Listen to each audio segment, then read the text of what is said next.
Welcome to the Echo River. As we meander down towards our destination of 5 Dogwood Drive, we'll be making quite a few stops on the way thanks to our guides Kate and Will. Each story on the river illuminates just a bit more about the people who find themselves in the Zero. Do you have a favorite story discovered down the Echo? Let me know, and I hope you enjoy part 1 of Act 4. I've got my blanket. I am ready to begin Act 4. Ostensibly, we'll be on a ferry. It seems like that's where we ended last time, at least. Based on the interlude. Oop, oop, oop, oop, oop. That doesn't sound so good. But it is a ferry, and it is a woolly mammoth, which I listened to in the interlude. We listened to Manual 5.4 Context Backlash, and it looks like a different character that we haven't met before. General wear on the gestural gear mounting apparatus, 5A1, may result in undesirable play between teeth in the context and history state machine gears, causing stuttering, slipping, resetting, skipping.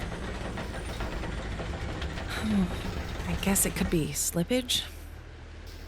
If left unresolved, gear slop can gradually throw limbs out of alignment, blend motions, and decontextualize gestures. Should have done a vocal warm-up before this. See also sections 1.8, general troubleshooting, and 5.3, gesture context.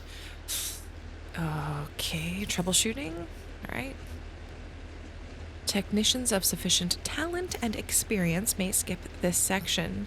General troubleshooting techniques include hammering with something plastic until the stability becomes apparent, watching until the texture clears up, or asking a friend to share their insight. That'll do, book. Let's throw the manual in the river. Oh, the splash. Time to put that mammoth out to pasture, Will. I feel certain she's got a few trips left in her. Only she had a more capable surgeon. Sadly, mechanics are in short supply down here. I think the setting's too romantic. It scares them off. And what brings you down to the Echo tonight? I always end up here eventually. The river's like that. It always has been. We picked you up at the Bureau tonight. Never seen you that far upriver before. Hope that doesn't mean you've been traveling on the Zero? Yeah, have you been there? The Zero? Oh no, not me. This old river route steers clear of weird highways. I've been traveling this river for more than half my life, more or less alone. I think I've seen it change quite a bit in all those years, but I can't say for sure. The water has a peculiar way of making a person forgetful. Is that kind of like the river? Maybe not the river Styx, but I feel like there are lots of folklores, legends that have rivers where if you drink the water, they cause you to forget or lose yourself. Some nights I remember a place, but it's full of strange new people. And some nights I meet an old friend on an unfamiliar shore. I wonder what kind of night this is. Act 4, Scene 1. Hey, hey, hey. Yes, let's go. Oh my gosh. The mucky. It's not woolly, it's mucky. This has been a great game to play. I've been playing this game in the evenings, trying to do like an act a night essentially. And it's been such a good game to just like relax with. Okay, we must be on the other side of the mucky mammoth. Also, I have like a cat hair on my face that's so annoying. And it looks like we're playing Shannon now. Let's start by going to Will. Oh, again, the rotating. Oh, Blue! My sweet, sweet Blue.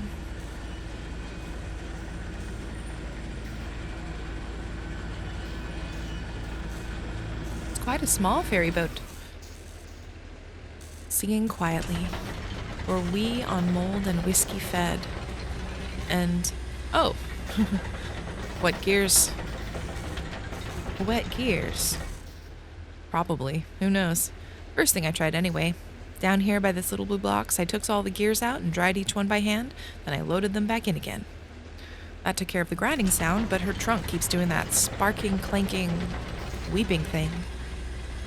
To be honest with you, I'm not really qualified for this work. Kate's a friend. You know how it is, don't you? How do you two know each other? So, ever walk through rolling farmland? Just drove, I guess. Right. Nobody does it unless it's their land to farm. I mean, they'll walk from barn to tractor or tractor to truck, you know? Well, I sure did. I slipped over under fences, and I walked barefoot with the seeds when they were just planted and tilled the earth with my toes. Hey, I should tell you where I left my shoes. Did you know I'm a classically trained organist? Was this the person who played the organ at the Bureau? Probably not, because what's the word? He's on the river, but still, interesting we have another person who plays an organ in this game. It doesn't matter. A minor in French literature earned me a position teaching Arto de Zola at the university. Well, some shitty governor cut state funding for our department, and I was demoted to mopping floors, running wiring through walls or in dangerous places, even operated the soundboard at the student theater. I left my shoes there at the university. It was a protest.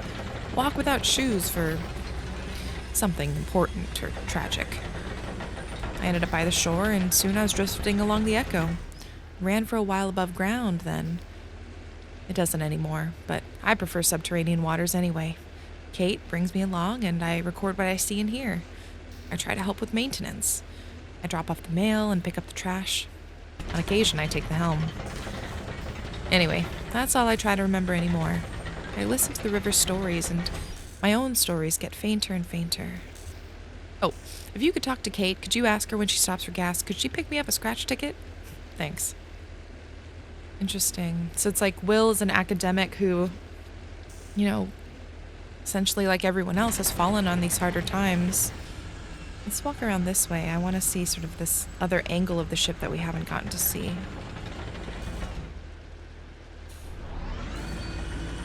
I'm curious with the woolly mammoth, is that part of the engine of the ship, perhaps? How's the cold river spray treating you? I thought I saw you squinting. It's hard water, hard on the eyes. It still irritates mine a little, and I'm piling in a tugboat through it 6 nights a week. Don't be too shy to close them in public. Your eyes, I mean. People will just assume you're thoughtful. You need tea. So, babe bolete cap? Definitely. Boiled lichen? Maybe wolf tooth? Just kidding. Caterpillar fungus, licorice, ginger, and dried spring agaricus. What are all those for? Eye strain. Bay bolete cap masks the taste of the rest of it. Ginger in particular has an eccentric flavor profile. It's mushroom-based. I'm a believer in the fungal pharmacy. How far are we from Dogwood Drive? The Echo is dicey tonight. Bad luck for you. Expect waves and... Oh, hey, Ezra. And diversions. Dogwood Drive is by the Silo mail stop, but we may need to spend some time on the indirect route before we hit your stop, okay? There's other businesses, mail to drop off, garbage to pick up, and a few favors to execute, all dotted on the riverbanks from here to there. I hope you enjoy the trip on our little mammoth. Take advantage of all the amenities. Fresh air, cozy bunks, hot tea, the video room. There's some pretty interesting tapes down there, actually. Unusual, I mean. Weird. Watch out that VCR doesn't take your hand off, though. It's untrustworthy. Oh, what's wrong with the VCR? I could take a look. Oh, please do. I don't know anything about electronics. Maybe try a few different tapes. You'll get the picture. I saw you talking to Will. He's an old friend. Don't be fooled by that burned-out aura. He's a smart and kind man. I think his only vice is those silly scratch tickets. Speaking of which, we're coming to our next stop shortly, refueling and picking up a few things. Well, eyes on the road. Okay, hey Ezra. Ezra runs up to Shannon. Oh, slow down. It's slippery up on deck. Do you have batteries? Yeah, of course. What for? Johnny said I could use a tape recorder, but it needs a battery. Ah, fun. Well, Shannon searches her pockets. Here's 4 different kinds. Surely one of these should fit. Thank you. Oh my god, now we're Ezra. Let's see if we can do a quick walk about the boat. Oh, and that's not Blue. That's a different pup. Kate has a dog. What's that dog's name? Oh, there's Blue. I see. Okay. Well, then let's go back inside.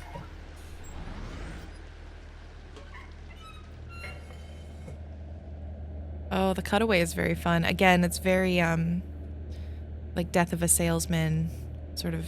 Also feels like one of those seeing eye books, I think those were called. They're like the old books where you could like see the cutaway of a ship or of a castle, and you get to learn about that location. Johnny. Oh, really? You were entranced. You don't remember this? It's okay. We've all seen a lot of concerts. Serrano opened. His tape machine was broken or something. Got really cosmic. Right at the flower shop. I remember that show. Sorry, Clara. Well, you have a second chance to hear it tonight. That was fast. Got the batteries? Let's see. Perfect. This one will do. So you hit this button here to record. Hold it right here so you don't cover the microphone with your hand. But you'll find a lot of good sounds just around the tugboat. There's plenty of tape in there, so don't be stingy with it. Just record anything that catches your ear. Really change the way you listen. For the better, I mean. Are you playing a concert tonight? I could record. Yeah, Clara came all the way from Lithuania just to do this Echo River gig. It's a tour. Tomorrow I'll be in Nashville, and then Atlanta, and then over to the coast. Brutal. Well, we're lucky she's making a stop. Johnny and I saw her play once, and I remember loving it. And Johnny was moved. Speaking of Serrano, it's his night at the rum colony. Kate said she usually stops off there. Well, that's ideal. I'm supposed to meet a lady there to look at some old engine parts about 3 hours ago. 3 hours goes fast at the rum colony, ma'am. I bet she's still there. I hope we don't stop there too long. My concert is soon and I don't want to keep them waiting. Nah, it's river time. Nobody expects you to be punctual. Hey, why don't you give that tape recorder a try? See if that cat over there has anything he wants to say. I often use found sounds in my music. If you find some interesting sounds tonight, you can help me out. Oh, hey. Well, let's try this out. Oh my god. Conway. His arm.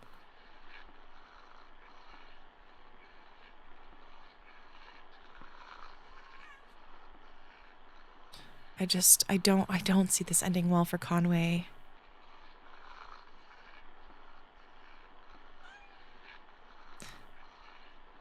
Is this one of those times where if I just stand here and record forever,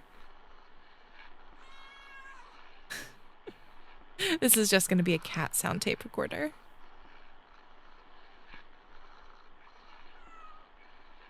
Okay. Well, okay, I'll stop. Cute.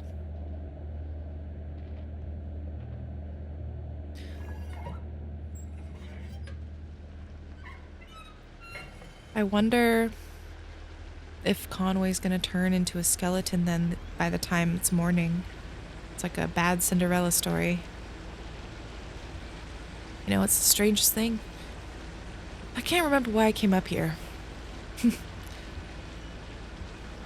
Neither can I. Damn noisy river. There's just that thing about, what was it, when you walk through a door and you go into the kitchen for something, and as soon as you pass from one room into another, you forget what you wanted. Oh, that feeling. That's such a relatable feeling. You have to walk back out just to remember, like you left a part of your brain behind. Yeah, I wonder if I could follow that brain crumb trail back all the way to the room I was born in. Conway cranes his neck over the railing. You're driving for hours. Got any sleep?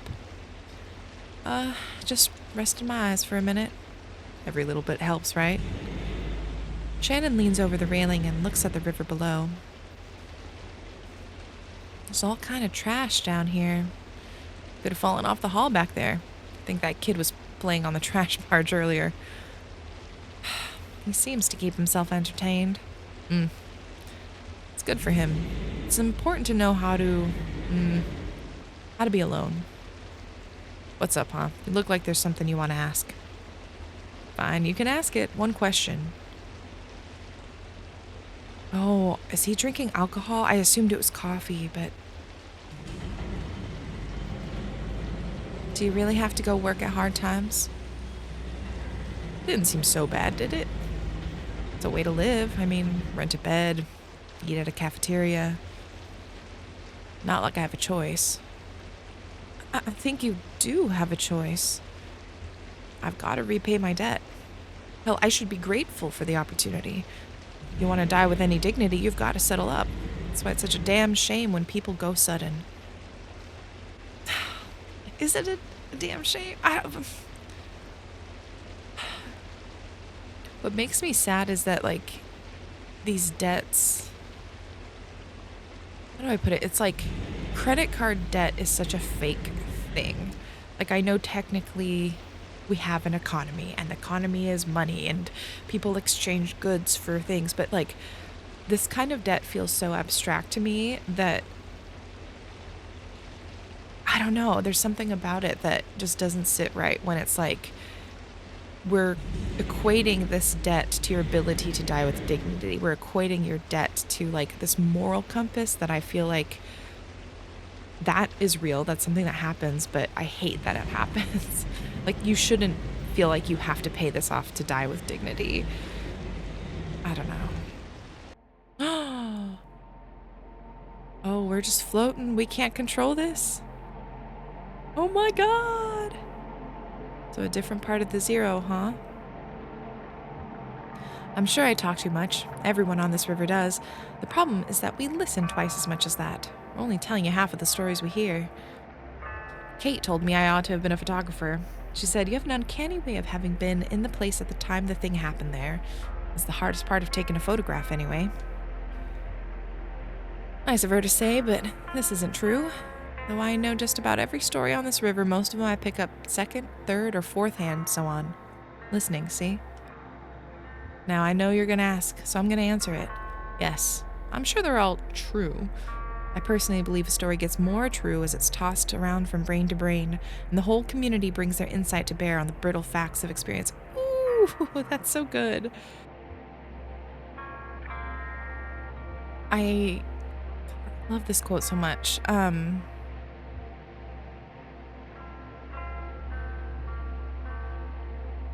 I love this quote so much because that is, I remember we talked about it when we were playing like Bramble a couple years ago, but it's this idea of like how lore and fairy tales and folk tales become like the threads that are the foundation of our own cultures and societies. And I like this quote to chew on about how the more you tell a story, the more true it becomes. And then we see it also kind of like in marketing. There's an aspect of familiarity. There's a saying, I don't even remember where I learned it, but it's like if you hear something like 9 times, that's when it really becomes like familiar and you start wanting to engage with that thing. It's just that familiarity breeds, or repetition breeds familiarity. And I think to that extent, repetition could breed a type of truth. Now, we see it being misused a lot where in the news now, there's repetition and there are stories being told that aren't true, but because of the repetition and people who espouse the stories, it's being seen as true. So it can go, it's not like a positive or a negative, but I think, I don't know, it's just interesting to think about. Also, it looks like we've arrived at a gas station. There are a few Echo River stories I witnessed directly. I saw that big owl migration pass through. You might have heard about that. I was there when the old train station flooded. I saw the ghost of Stephen Bishop brew up on a batch of white lightning on a raft. Anyway, I talked to a few sailors who recently crossed paths with him, and I suspect sampled his wares. One night when I was working on the Mucky Mammoth, we picked up a gaggle of passengers headed down to a mail drop by the silo of Late Reflections. I knew a couple of them in passing, a pair of traveling musicians whom I've encountered on the river. The others were strangers to me at the time, a young boy, or a young woman, a small boy. Oh, wait, he's talking to us, not to. Oh my gosh, the perspective change here, I didn't even realize was happening. And the audience change. The others were strangers to me at the time, a young woman, a small boy, an old man whose name I didn't catch, ugh, and a smelly old dog. We docked at a gas station so that the mammoth could refuel. Let's go to the gas station. Ezra followed Junebug and Johnny into the gas station.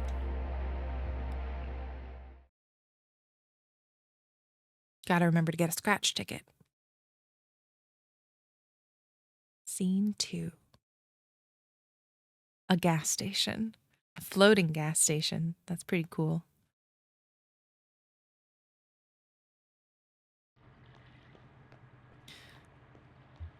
Oh, we cut it close. I usually find this place upriver. Everybody's on the lake tonight.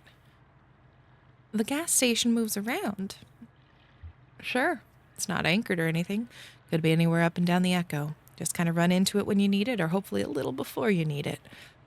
I usually stop here once a night, though, to be honest, I'm not sure it's even the same one. Doesn't have a name or anything. And I never really pay attention to who's behind the counter. Anyway, it's nice to see you two. Most of my regular passengers have gotten held up elsewhere on their journey tonight. It's that storm, I think. Ezra's just running. Look at him go. That kid has a lot of energy. It's got to be past his bedtime or something, right? I don't think he has a bedtime. He's a maverick. Sounds familiar. You don't have any of your own. I mean, no, I guess not.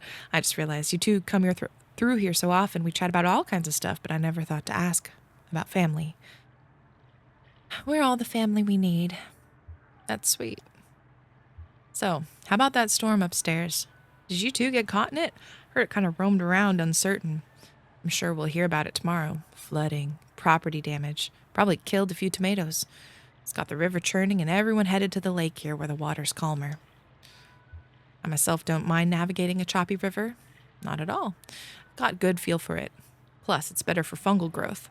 High water consumes the cave moths and their wet wings clump together into these little balls of nutrient-dense mushroom food. Jammed by a current here and there between the rocks. You never have seen a mushroom grow like a soggy cave moth carcass. Amazing. If I could get a day off, Val and I would be out there all day to harvest. I mean it, they'd be ready by tomorrow. A mushroom will grow just as fast as you can pump water into it. Hey, are you two headed out this way tomorrow? Maybe I could send Val ashore with you for a few hours. She's got a remarkable nose for mushrooms. You wouldn't even need to know what to look for. Put a bag around her neck and she'll just bring them back to you. I bet Val is the dog. No room on the bike for a dog, Cricket. She could curl up in the sidecar. I'll sit on my legs. Silence. So, I should get back aboard. No rush. Just want to brew some tea before we get underway. Headed into the station? Oh, let's pick a snack for Johnny. Yeah, picking out a snack for Johnny. Oh, she doesn't let you pick out your own snacks. Oh, that's not what I meant. It's for the best. I get a little overwhelmed by all these shelves of candy. Too much of a good thing. Hey, while you're in there, could you remind the gas station attendant this fuel is on my tab? Charge to the Mucky Mammoth. Oh my god. Oh, it's the two guys with their plane. That scene continues to be maybe the most memorable one for me in Act 1. And I don't know if that was meant to be, or I just am hyperfixated on something totally random in the game that no one else cares about. But for me, oh, that scene was so powerful. And to see them come through again.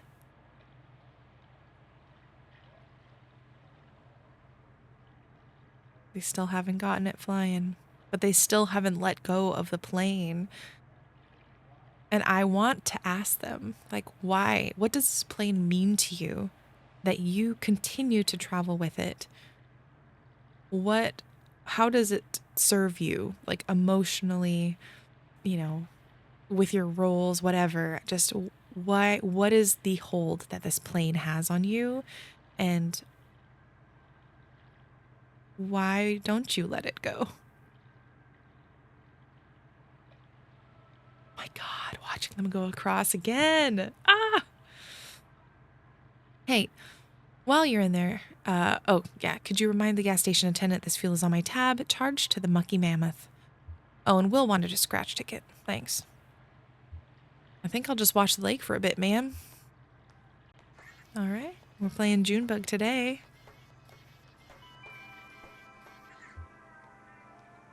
Let's talk to the attendant.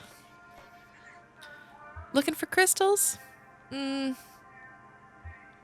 do you assume I'm looking for crystals? We got them on sale. All kinds of folks come in looking for crystals. There's a few over there with milky white shocks through the middle, like you caught a piece of cloud. People seem to like those a lot. Yep. Popular crystals. You work on the mammoth? I can add it to your tab. I'm a passenger. Sure, I could have guessed. You have the posture of someone on their way to somewhere. I have it too. I just stand here behind the counter and nobody affords me any greater importance than a spider web brushed out of the way. I've learned to cherish it. There's dignity in being forgotten, letting the crowd flow around you, unspoiled. Oh my gosh. Is that the guitarist? Are we seeing all these folks? I think that's maybe the guitarist. I can't quite tell. Ooh. I used to live in a city. I mean a real city, Cleveland. I like that that's the real city. It reminds me of when I used to live in Alaska in a village. And we were like, Anchorage is the big city. And it is a big city. But at the time, especially when I first moved there and I visited Anchorage for the first time, I'm like, Anchorage isn't that big of a city.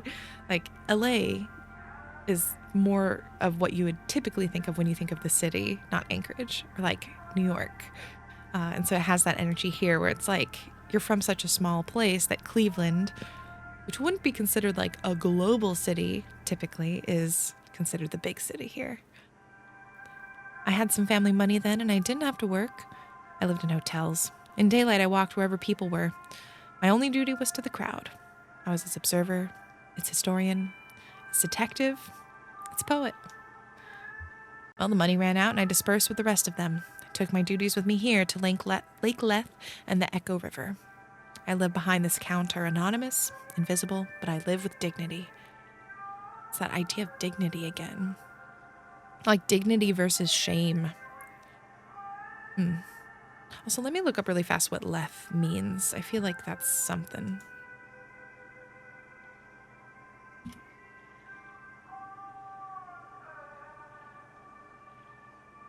Okay, here on Wikipedia it says, in Greek mythology, Leth was one of the rivers in the underworld of Hades. Okay, so like, again, the river Styx kind of off, but I was close.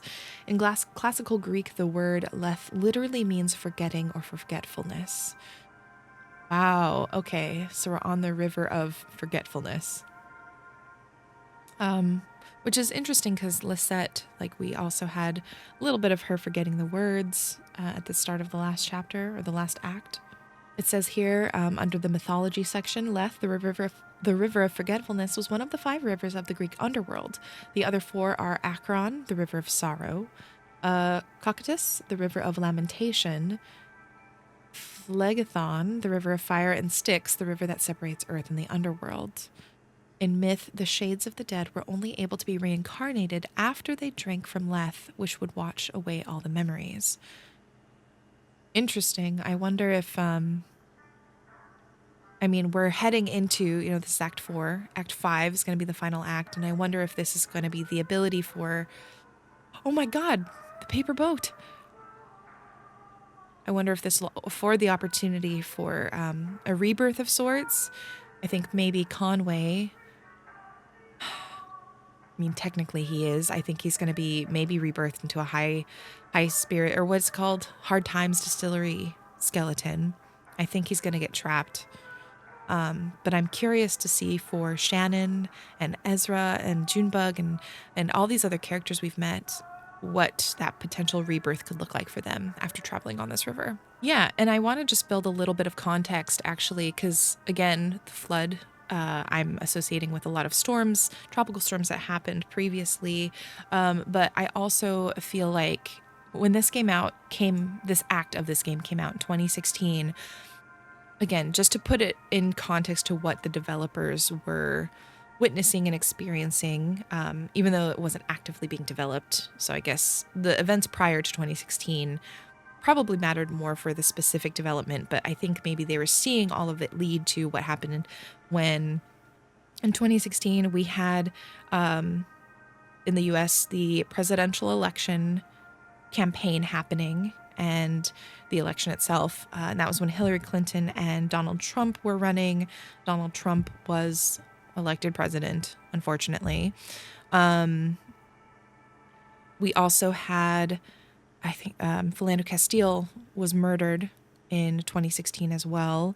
The Black Lives Matter movement is continuing at this point, I think, starting to gain more of that like widespread acknowledgement and notability leading up to 2020, where I think as a US, it really sort of like exploded in terms of people actually even knowing what it was. Because even before then, I think it wasn't as in sort of national attention, I would say.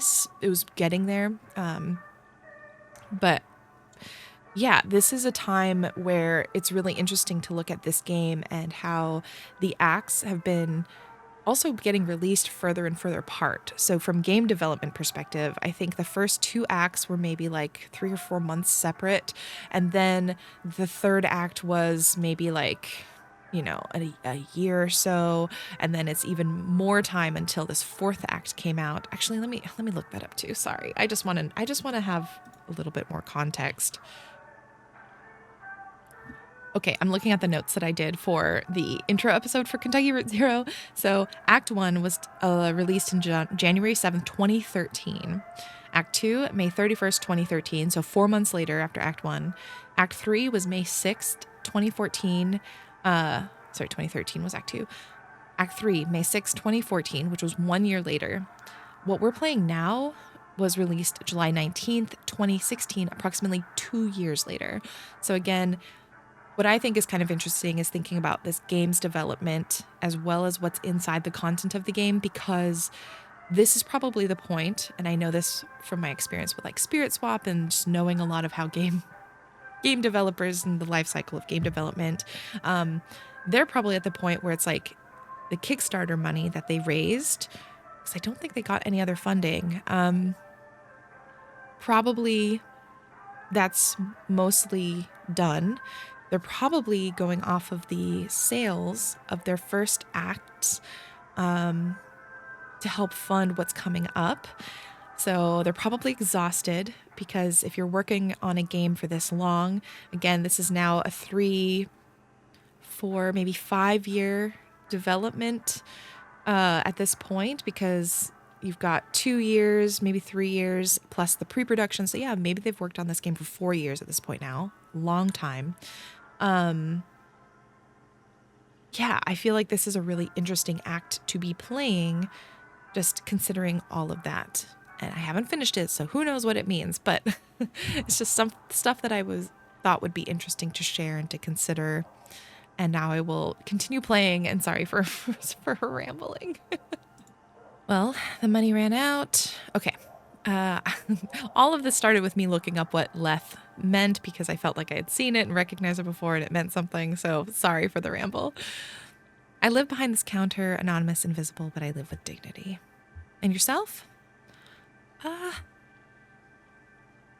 No, I don't think so. I don't blend in. And not so easy to forget, I'd say.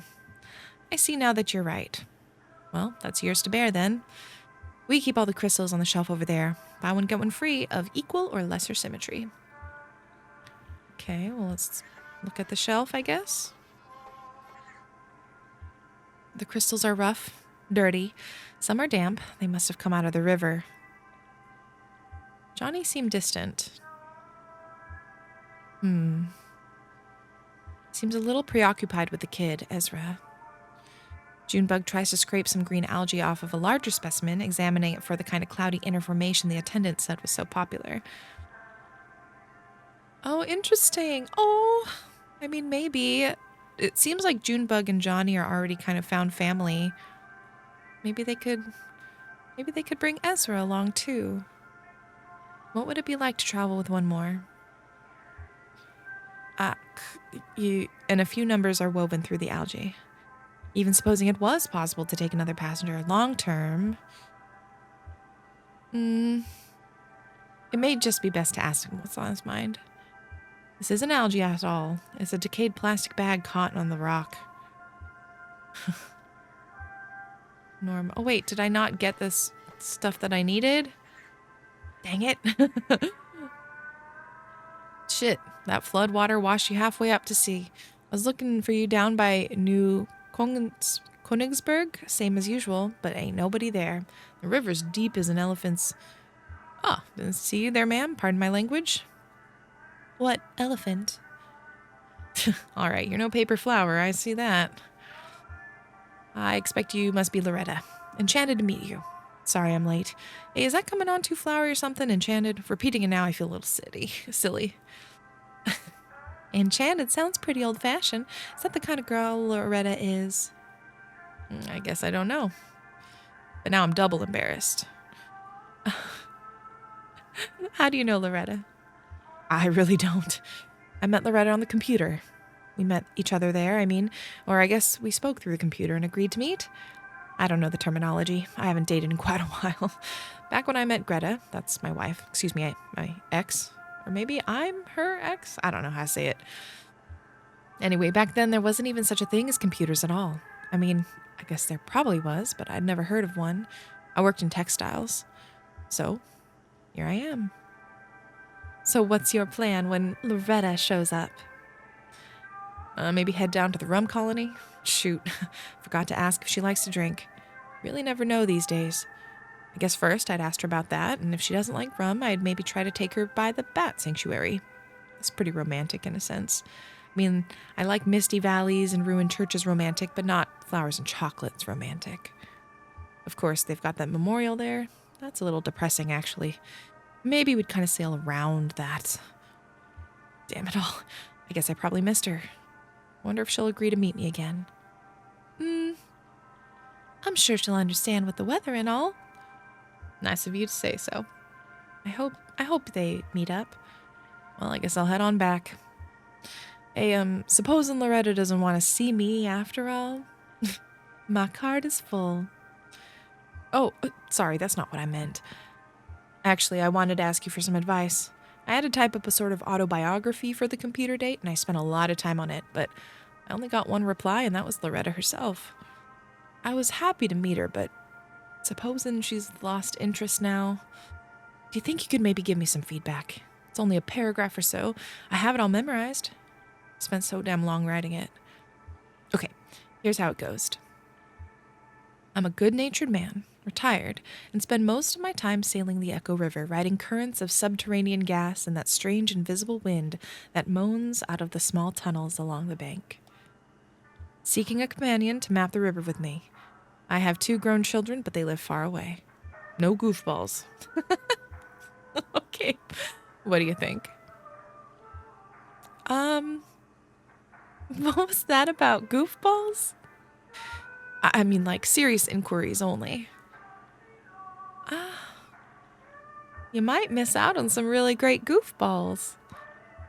You may be right about that. Why mention...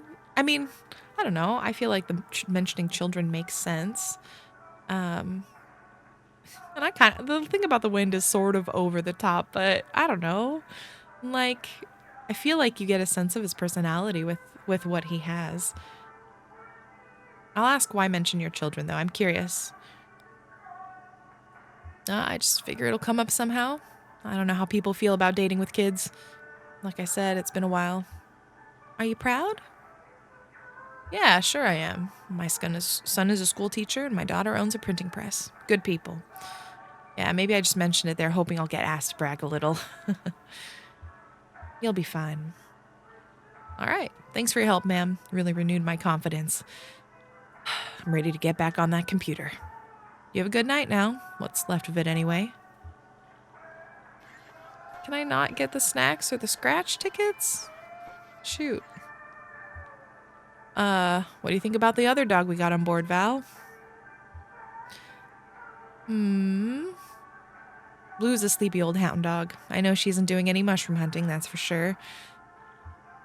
I'd like to try my hand at mushroom hunting. I bet I'd be pretty good at it. So, could you fit in the sidecar? If I sat on my legs, could you curl up in the base? I'd hold you tight. I'd promise it'd be safe. Maybe we can still talk her into it. Dang. Wait, but I didn't get what I needed. Oh, man. Well, shoot, I didn't get the snacks or the scratch ticket. What's that? It's a crystal. I bought it for you. Wow. Thank you, ma'am. Hey, could you hold on to it for a minute? I'm gonna look around inside. Wish me luck. Good luck. Oh, okay. Phew.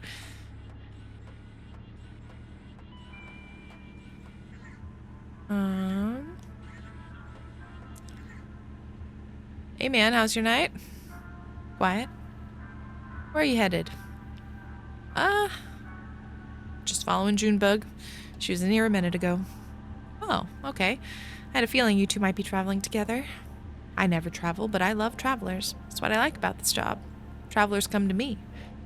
Oh. Do you live nearby? I live here. There's a cot in the back. Nobody ever really notices it. Not that I do much sleeping, really, but sometimes I lay on it anyway just to keep it in shape. Well, let me know if I can help you find anything. Can I... Is there really not... Oh, Al. Hey. Glory, it is good to be among friends. Suit yourself. What are you so excited about? I can't help it. Every time I step onto that boat alone, I think this could be the very last time.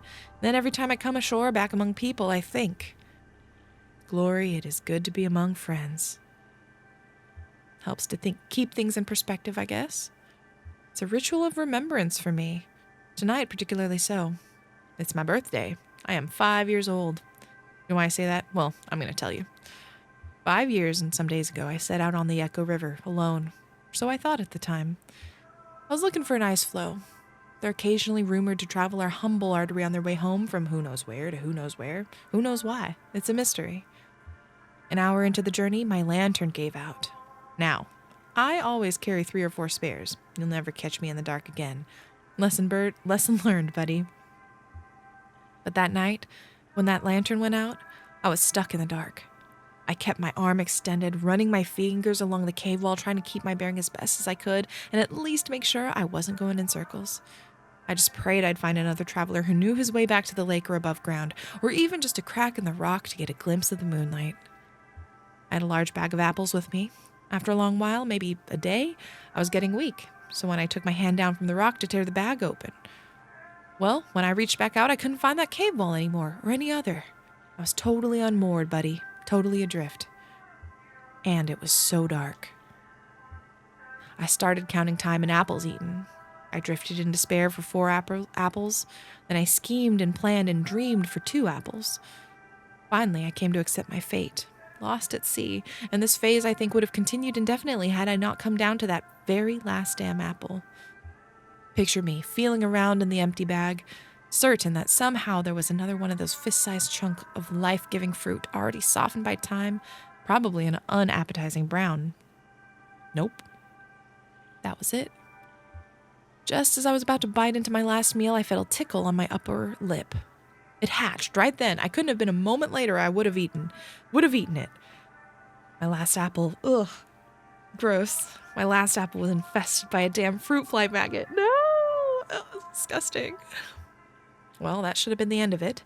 Should have eaten that apple and that fly while I was at it. Put an end to our little food chain suicide pact, but I waited. Out of mercy. After all, this fly was basically a newborn child, right? A gross insect child, but still a child, right? Born into darkness and famine, hungry and alone.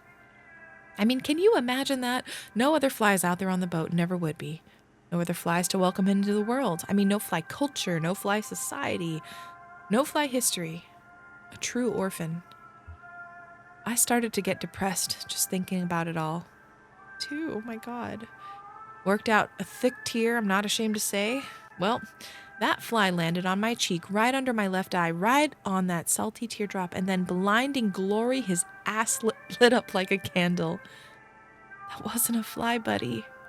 That was a damn lightning bug.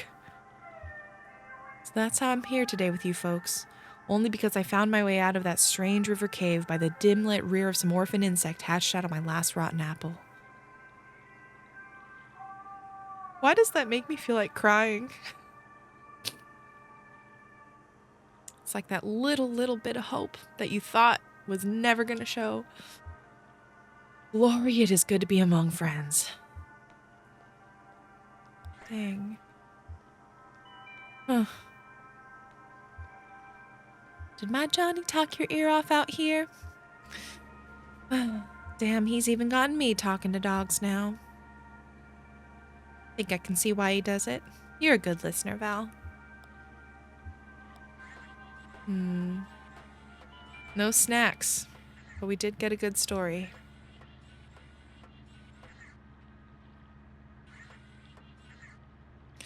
That guy's a trip, that gas station attendant. Did you talk to him? It's funny, he actually reminds me of that frog we had for a bit. That frog you had. Well, I'd like to think he was part of the family, you know? Okay, so how does that gas station attendant remind you of a frog? I don't know. He liked to talk, I guess. Maybe we should pick up another one. A frog or a cat or an iguana or something. Or maybe a third person to travel with? Huh. Now that would be a whole new adventure, wouldn't it? You and me, we're good together. Safe. Free. You know what I mean? We can try stuff out, change our clothes, swap parts around, just play. I'm not lonely, just curious. With another person to play with, what else could we be? We can keep it in mind. Let's not rush into anything. Yeah, you're right about that, ma'am. No rush. Aw, that's Kate. Time to hit the road. River, I mean. Interesting. I like this idea of maybe Ezra getting a place to stay, new family. See that small brick building? Used to be an upholstery shop. Now it's inhabited by a very skilled taxidermist whose art is greatly in demand. When it was an upholstery shop, it didn't see nearly as much business. The old shop name has been lost to time and weather. This was decades ago, and the only trace of it now is the grade frame and old sign behind the new lettering, which now reads Trapper, Stalker, and Sportsman. Then below, smaller, no specimen is too exotic, no arrangement too fanciful. Some of the upholstery equipment is still there too, and still sees active use. Louise is the resident artist, though she's not the owner of the shop. It's owned by her aunt, Ida. Ida has very little to do with the day-to-day. She's busy with other endeavors, mostly the restaurant that she and her husband run on Lake Leth. Is this the Rum Club? Is that what it was called? The Rum Colony? Shannon retreated to the TV room. Oh no, we gotta go ashore every chance we get. Let's go to ashore to the Rum Colony. Man, this again, but if we only have sort of two options at every stop, that means we have to play a second time to be able to see the full Echo River experience.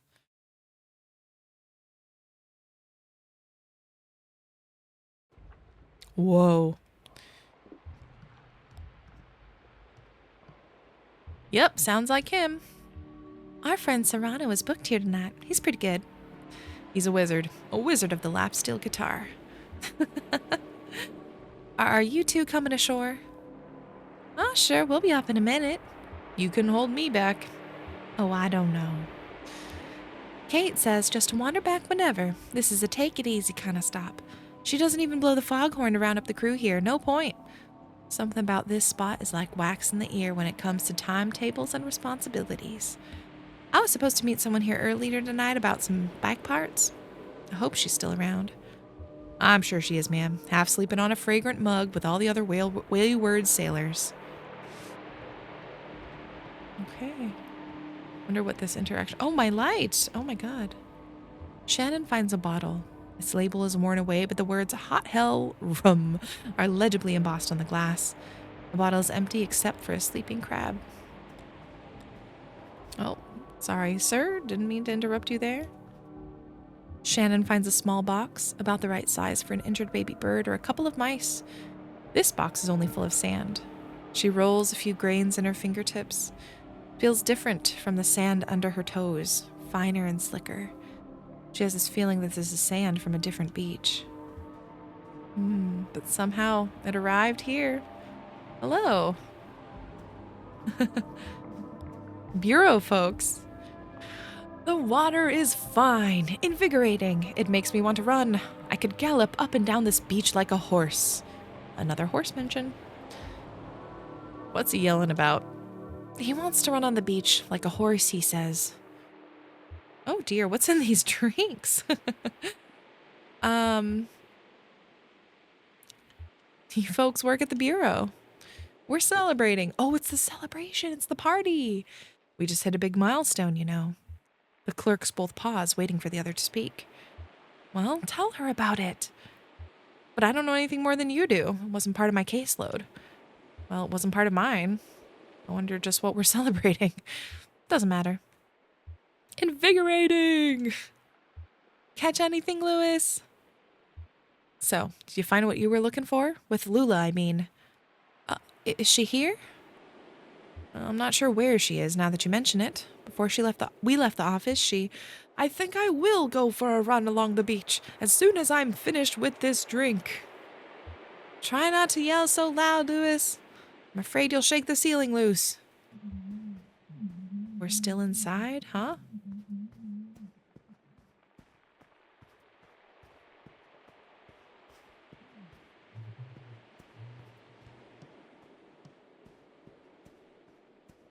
Ooh. What are we observing? Shannon pulls a feather from the sand and brushes it clean. There's Ezra. When she was a child, she collected feathers. Not the way a hobbyist collects trinkets, but the way a clump of dust collects more dust by static electricity. She deposited them on the kitchen table at the end of the day. Weaver's mother said it was unhygienic. Shannon's mother said it was that was American germaphobe bullshit and put them in a vase. Honestly, though. An untouched drink sits on a table, forgotten or abandoned, or simply wasted. Conway! With the lei! Oh my goodness. There she is. You have to try one of these flower drinks. I feel like I could drink 100 of them. Not too sweet, not too strong. A real session drink. Conway. I wish I could ask him about drinking now.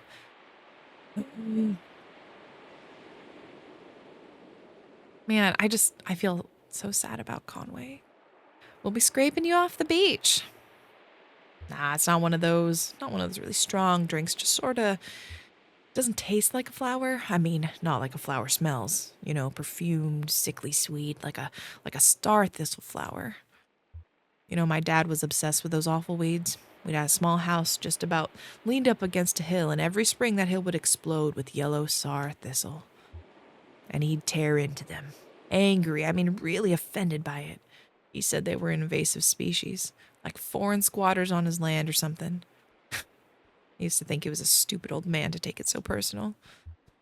After he died, I mean a few years after, I came by the house again.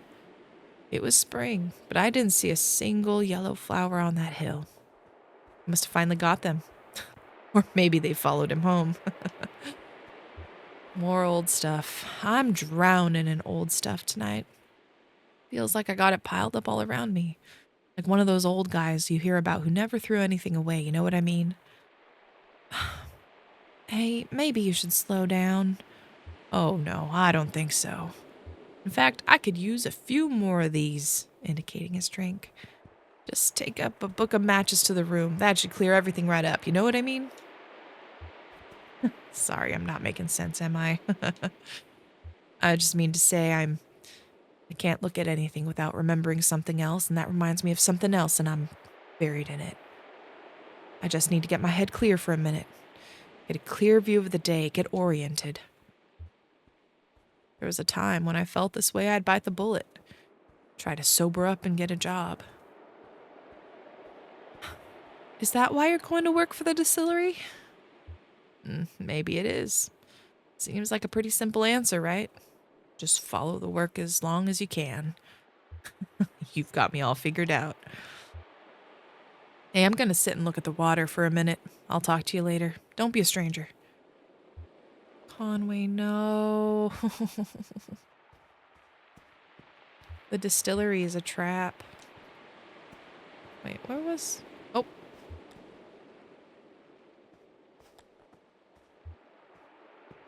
That's a very finicky box right there. Okay, there we go. At first, Shannon mistakes the iridescent glimmer for a seashell washed up on the lake. Maybe some freshwater relative of abalone or even a pearl. But it's only a trading card. Must have been valuable to someone or it wouldn't be printed on this luxurious material. Whatever it was is mostly worn away. All that's left is the shiny backing and the words Gleaners Forward. I wonder what that is a reference to. I'm not sure. Okay, I think... Whoa. Those almost look like chess pieces or something. Right, I guess it's time to go up to the club and see what the main area is all about.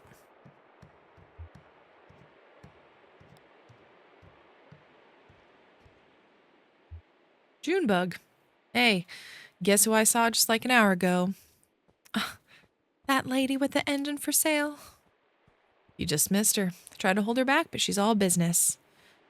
Oh, it's okay. We can't really afford it. Hey, I'm sure another one will come on the market soon. Any of your friends want a drink? I've got time. Busy night, but everyone's deep in their straws by now. Why so busy? It's one of those kooks from upriver. They all came in together. I think it's some kind of work thing. They're nice enough, but I've got to keep an eye out for lightweights trying to swim home or something. I don't have that kind of insurance. Anyway, I don't mind them, but you know how territorial Dawn and Sunny get after a couple of Mai Tais. Speaking of which, do we want a drink? Yeah, let's give it a try. What have you been mixing up? Let's see, what's good tonight? The light rum noir? What's that like? Chill a tall glass with a little pineapple juice at the bottom, then keep pouring in white rum till it starts to turn black. Add gray curacao, simple syrup, and sugar. Some folks like green curacao. I always include an orange peel. What else you got? Strong nose? What's that like? 1 shot gold rum, 2 shots of spice rum. Green curacao, refrigerate, throw an apple peel on top. What else you got? Frozen and salty? 1 shot spice rum, 2 shots of blue rum, orange curacao, shake, throw an orange peel on top. What else you got? Light, deadly tiki? Whoa. 1 part lime juice, 2 parts 151 proof rum, throw an orange peel in there to soften the blow. That sounds too intense for me. Brownish devil? Just light enough rum to make your nose vibrate, then add green curacao and simple syrup to taste. Look at it for a minute. That's it. I wonder if anyone's done a mixed drink book or mixed drinks inspired by these ones. The Blue Death. What's that like? Just enough white rum to make your arms vibrate, then add blue curacao and a white grapefruit juice to taste. All right, let's see. I guess I should pick something. Ooh, I like the name of this one. My Iridescent Heaven. Take a medium-sized glass bowl. Oh no. Fill it with equal parts sugar and black rum. Oh no. Cover it with a towel and let it stew until it gets a sort of potent quality going. Add dark rum and let it sit for a while. Put an apple peel on top. Okay, well, that's pretty name. Don't want a bowl. And now we're back to beginning, which honestly, I think That sounds pretty good. Oh, it's not. No drinks for us. Thanks. No problem. See you around. Guess we can't pick one.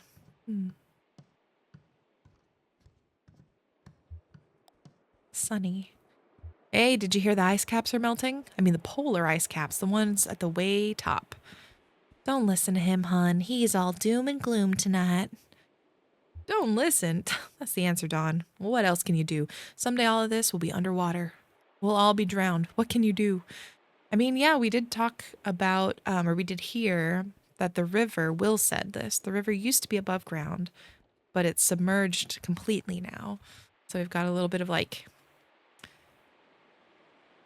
not, I don't know, it's not horror, but like there's sort of an ecological dread to this game as well. You can recycle? Half measures avail us nothing. Don't be a pessimist, Sonny. Have another Mai Tai. He's just in a dark mood because the bar is crowded tonight. He likes to spread out. You know toxic runoff has decimated the deer population, right? Really? Well, I heard on the radio that acid rain and unidentified toxin and pollution all contribute to the hollow state of the ocean. I was raised to never trust toxic runoff, at least not when cotton is concerned, but that's another story. Mess. By next year. Sonny, you're insufferable. She kisses Sonny on the cheek. Toxic runoff, that's a new one. He's ridiculous, but I love him. I guess you'd have to sit here and listen to shit like toxic runoff, right? The Mai Tais help. Ooh, do we get another song today? Oh, it looks like we do. I am so glad to see you. These kooks are bumming me out, man. You see that guy in the sand over there? He rolled up, kind of off-centered, you know, kind of leaning on the stage here, and he was like, "What kind of strings are these, steel or nylon?" I'm sure you were cool about it. Yeah, it's mandatory around here, man. It's what the people want. Just a humble artist, you know? Plus, it's better for tips. Can't look like you care about it, you know, even if it's your livelihood. Crowd can smell economic precarity and it turns them off. Guess it's no fun to give someone money if they really need it. Too much responsibility. Hey, speaking of which, I'm about mid-set here. Can you take the can around while I play this next one? It's on the tape. Think you'll like it, man. Thanks. Okay. She didn't have to do that. Had to hurt. $5 is a pretty good tip. But that's the way, oh my god, it's like the same $5, that's that saying, the same $5 goes around like between artists, creatives. But that's the way it goes. This unsteady steadying the unsteady.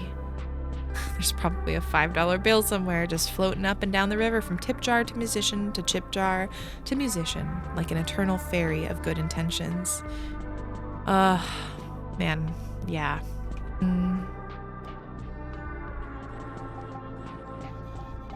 $7.50, not bad. These two are pretty reliable. Where does their money come from anyway? Government check, maybe? Nah, then they only tip like that on the 1st and 15th. Maybe they fence stereos or something. Junebug doesn't have the funds for it, looks like. Anyone from the Bureau? You've all got steady office jobs. 15, very good. These kooks are really going for it. It's good. Can't always hope for much with these fly-by-night crowds.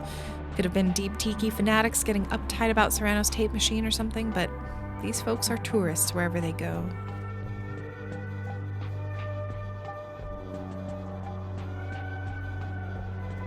What about you, Will?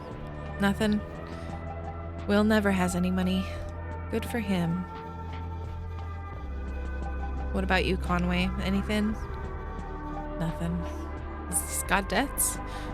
This guy's keeping some odd company tonight. Better just let him be. I think there was one other person. Got stuck on the sand over there. $2? This guy's barely here. He's basically like surgery wet sand until the morning. Left a couple bucks by his shoes here, dropped it. It's probably for the band, if it's for anything at all. Anyone out in the dock listening? No. Okay. That sound has been Johnny running? Why is that sound effect with Johnny? Let's see if Lewis wants to give anything. Nothing. In his own little orbit. You have to stop and think about who's creating all the atmosphere. They think it's natural or something, like it's just what this place sounds like. Cheap illusion. He's way gone, reflecting or pretending he doesn't see the tip jar.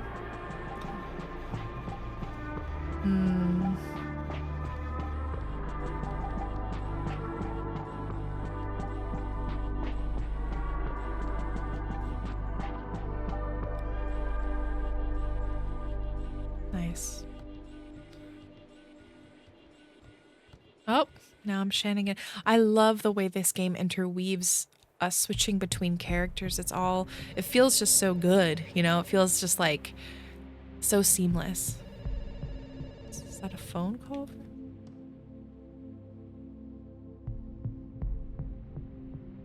Hello? Oh, I'm Patch now. Yellow. Yeah, let me talk to Drew, please. I don't think I've seen anyone called Drew here tonight. Did you check the stairwell, though? Drew sometimes sit over by the stairwell. No stairs, no stairwell, my friend. Well, that doesn't make any sense. How'd you get up there, then? We're right on the ground. I mean, from the other ground. Ugh, why are you being so dense? I'm looking for Drew. Hey, man, I've got other things to do. When you see Drew, just say I called, all right? Got the achievement Patch speaking. Answer the phone in Rum Colony. Interesting. Okay, anything else to explore? Oh, Conway. I'm so sorry. Will. Hello. Happy to be in the here and now? I heard shuffling. Are you dragging your feet or just enjoying the sand between your toes? Oh, deep in thought, I guess. I think you have something weighing on you, and I respect that enough not to press the subject. We're always being pressured to talk about our problem. It's always over the radio and the self-help section of the bookstore, but my ethos is to just sit with it, alone, inside of yourself. My spiritual advisor says if something is boring after 2 minutes, try it after 4. Or try it for 4, and I think that applies to any other dissatisfactions just as well. I wanted to ask you something. I thought of it earlier, but it didn't seem like the right time. I'm sure you know what I'm getting at. You wanted to ask about my friend, the old man? Oh, no. I think I read him pretty clearly. He's an outwards reflecting kind of person. I mean, he reflects the world back out, largely uncolored. You and I were inward reflecting, I think. It means we prefer to nurture the best and worst of ourselves in quiet and interior spaces. That's okay. It's an interesting concept. He reflects the world back out, whereas inward reflecting is reflecting yourself. Wouldn't you agree? I'm not so sure, actually. Huh. I'll be damned. Interesting. A damp matchbook rests on top of the sand.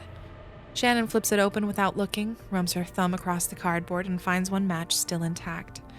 She stares ahead, transfixed by the texture on her fingertip, and she wonders if it'll flake apart and leave her hands smelling and feeling like fire for the rest of the night. Or if the cold lake water has already washed away that part of the match, the part that smells and feels like fire. It is the lake and river of forgetting. No other conversation? Probably not. Okay.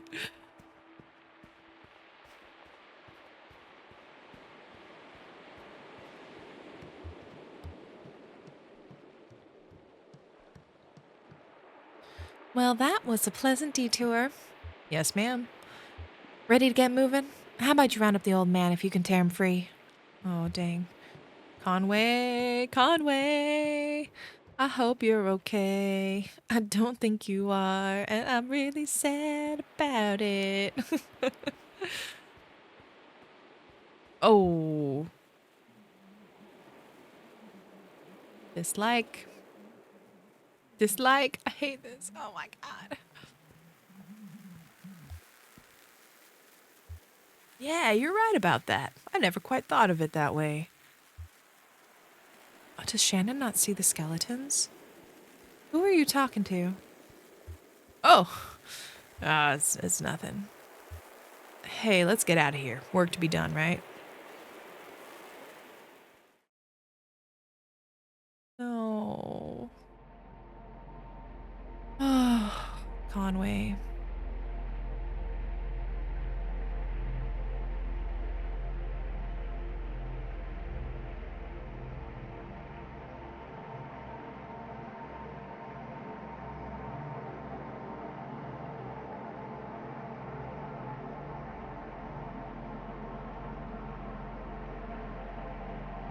We come at a fork in the road, it looks like. Oh, maybe not. We're just going through the middle. It's easy to miss, but beneath that quarter-acre swarm of moths, that's Hyalophora bidentata, the pale brick moth. Their diet is mostly concentrated to moss, but they make an exception for sunflowers. It's a quarter-acre sunflower orchard, and beneath that sunflower orchard there are two small lots with small houses, positioned so they just about butt up right against each other. The houses are empty now of human life. There's no sign of a person or anything living except for moths and overgrowth. There are some pipes bolted into the cave wall near the perimeter, and a few stone scars where other pipes have been ripped away by scavengers.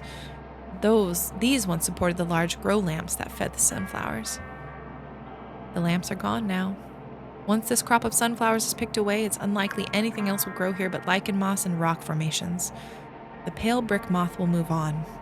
The houses will be visible again, at least until somebody strips them for building materials or the river washes them away. The houses were once inhabited by two sisters. Why they built their houses so close together, or lived in any proximity at all, is a mystery, since they clearly despised one another. It's possible the neighboring houses were an attempt at reconciliation. Didn't work. If anything, close quarters just turned up the pressure until decades of closely held resentment and animosities were pretty near to boiling over. All that energy had to go somewhere, and both sisters had the same idea. They took up gardening. They both cultivated sunflowers, an improbable crop for this location, too improbable to be coincidence. Maybe the sunflower had some special meaning for them, or maybe when one sister saw her rival sowing the impossible seeds, she knew at once she couldn't bear to be outdone. Which sister had the greener thumb, we'll never know. The stalks tangled, the roots knotted, and the seeds mixed. These gangly sunflowers merged the two lots into one undifferentiated field. The two sisters moved out, probably around the time the moths started showing up. Of course, there were no selling the lots then, overgrown and bug-chewed as they are. In fact, if those sisters ever tried to sell, they'd be in for a rude shock. Not long ago, a property tax clerk, having seen the two adjoining lots registered to the same last name, presumed they belonged to the same owner and erased the legal border between them. Oh no. A little bit of insult to injury, at least in terms of their resentment against each other. What is this?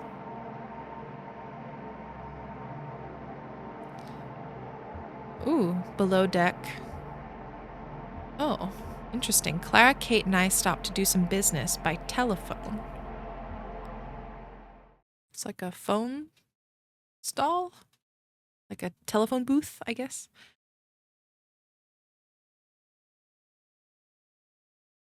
A phone. Oh my god, just literally a phone floating on the river.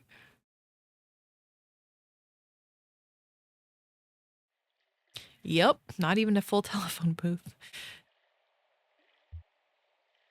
I guess we're gonna be here for a minute. Looks like they have a few calls to make. I should probably call someone too. Yeah, Julian, right? Oh yeah? Who are you calling?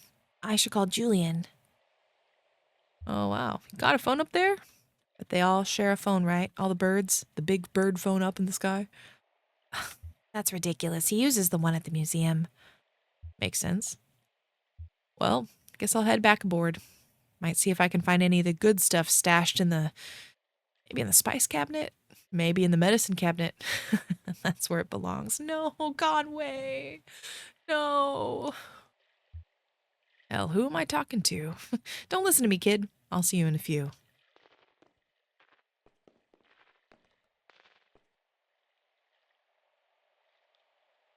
What? Maybe he's swimming back to the boat.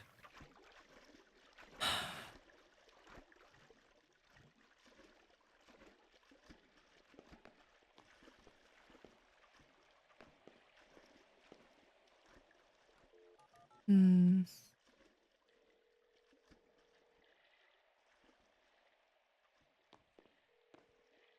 You have 23 new messages. I remember going to a house in Aroostook County, Maine. I was 2, and we were moving, and we were driving up in a white Nissan station wagon with faux wood paneling.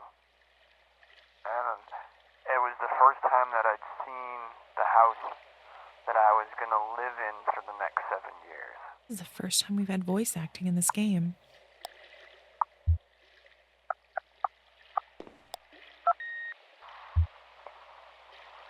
Being washed in the bathroom sink. What? I was just parking my car. I had to parallel park it. The street that I live on was full, but there was but it just got cold today for like the first time in a long time. So I had the heat on. And whenever you have the heat on in an old car, it definitely smells a certain way. Sounds like So they're kind of like, it almost smells, you can like smell that it's hot, and you can feel it too, but the smell that it is like from the car itself, like from the engine. And there's been a lot of smoking going on in that car, so it's not exactly a pleasant smell, but it's definitely strong and it's definitely there. And with the windows down, you can also smell that it's cold. So you get both. And that feeling together is super familiar if you've been in old cars a lot.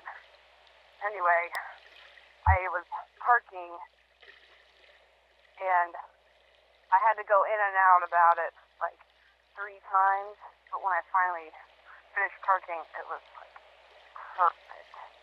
Both wheels against the curb, and that's when I had like the double memory of when I first learned how to drive. My mom taught me how to parallel park. She told me the story about when her dad, who was a motorcycle cop, taught her how to parallel park. And every time she parallel parked, he would take out a dime, and if he could fit the dime between the wheel of her car and the curb of the street, then she had to do it again. She didn't do that for me, but every time that I got upset about having to do it again, she would tell me that at least I didn't have to be a dime's distance away from the curb. Yeah, that's a little bonkers. I learned how to drive in the fall, and I got that snow a lot during that time. And I don't know when my mom learned to drive. I wonder what the prompt was for these messages and if because I remember in the interlude there was there were 2 extensions and one of them I thought was tell me about a time you couldn't sleep, but that doesn't sound like this prompt and I can't remember what the other prompt was. Let me see if I can look it up really fast. Okay, I just looked this up. So for Kentucky Route Zero, the 2 prompts were why can't you sleep or what is your earliest memory? And it sounds like that these are real recordings from players who called the number that we experienced in the interlude, which is kind of incredible.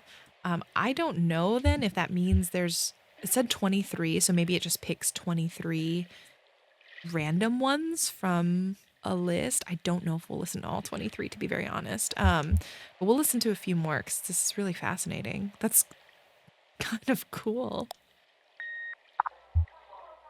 Oh, probably going to school.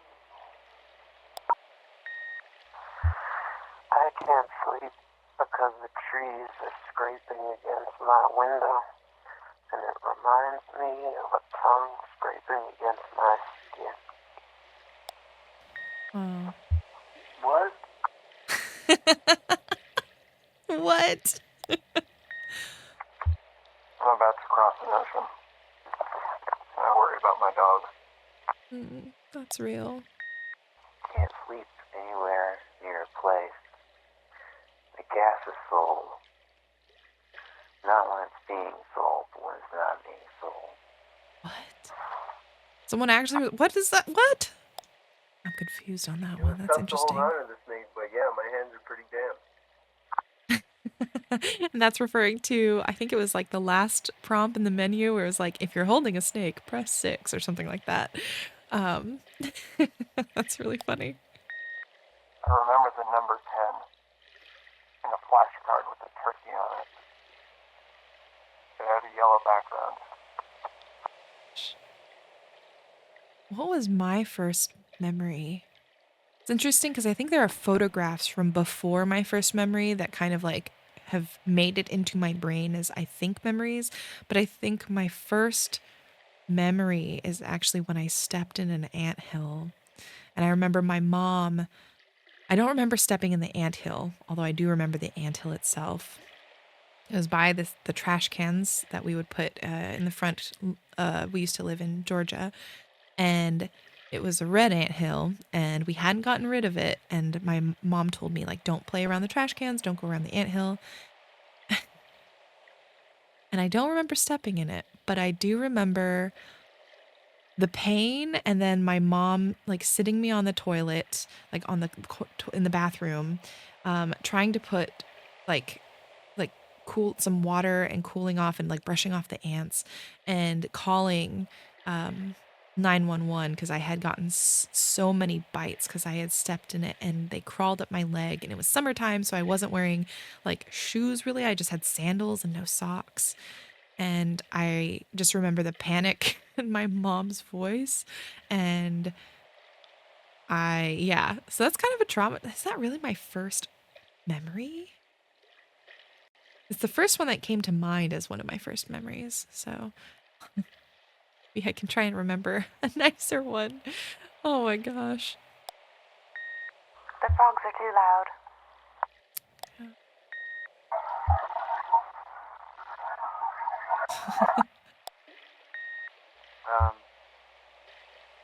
Not a whole lot. I guess I was walking. I was in a stroller in Treetop Park in Florida. My mother accidentally pushed me into a spider web.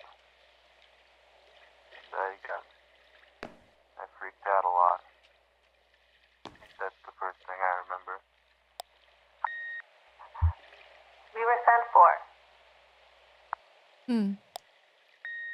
I keep hearing these noises whenever I close my eyes. It's like bells ringing. But the bells aren't metal bells or ceramic bells or the kind of bells like normally hear. They're like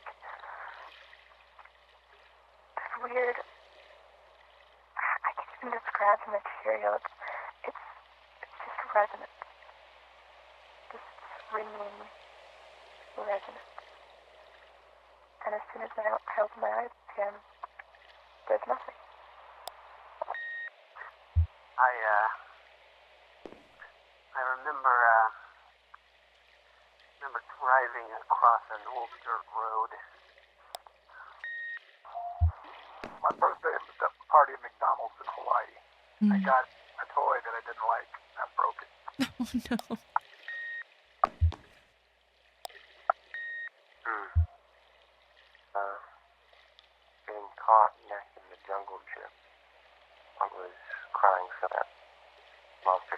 probably that my parents take me out and they miss it.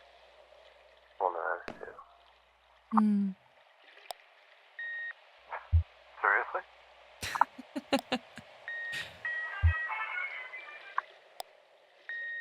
Whether I wear boots or sneakers, my feet always feel damp. Cold and damp. Well, I was hoping that you'd be able to tell me why I can't sleep. It seems like it's been a long time, and it seems like it's been it's time to sleep now. End of new messages. I'm really curious if anyone's played this and you remember what you've gotten, or if you're recently playing this and you remember. Curious if the messages are randomized, or if everyone got the same ones and they just picked like the same 20-ish.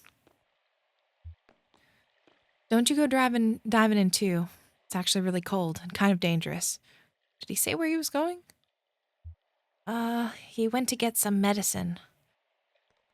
Oh, maybe his leg is still bothering him. Or an early hangover. I'll have to tell him I have some more painkillers in the truck. So, any important messages? Every single one. I'm curious if that response happens if you don't listen to all of them. Where are you headed tonight, small man? I'm looking for my family. Looking for a new family or family lost track of? I don't know. We met Ezra earlier tonight and he's been very helpful. I'm hoping we can return the favor once we get back above ground. Poor kid was sleeping at the bus station and just lost track of his folks. He'll be all right. He's more at home down here than any of us. Trust me, I have an eye for it.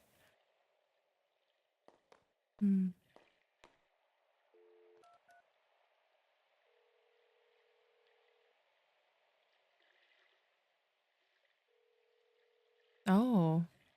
Oh. Kate, thanks for calling. How are you feeling? Pregnant. Couldn't get settled in bed, so I was just watching TV, some cooking show about high concept junk food, and everyone from my old high school chemistry class was there, making cupcakes out of old bicycle parts. I think I might have dozed off, actually. Honestly, this baby can come out whenever he wants. I am completely over it. Don't rush it, just try and get some rest. That's what Eric says. I guess it'll happen when it happens. I mean, obviously, the phone line makes a horrible sound. Oh, God, the phones down here are such a mess. Hey, Kate, I really appreciate you checking in. I have your pager number, and so does Eric, just in case I'm too, distracted or whatever. I'll let you go. I should try to eat something. Maybe try some of that lichen oil I left, just to help settle your stomach. Okay, thanks. Maybe I'll just chew on some ice. Talk to you soon, Kate. Hopefully. Wonder, do we know the relationship? Are they like friends? A client, okay. Just checking in on a client. Did I mention I'm a birth doula? No, what?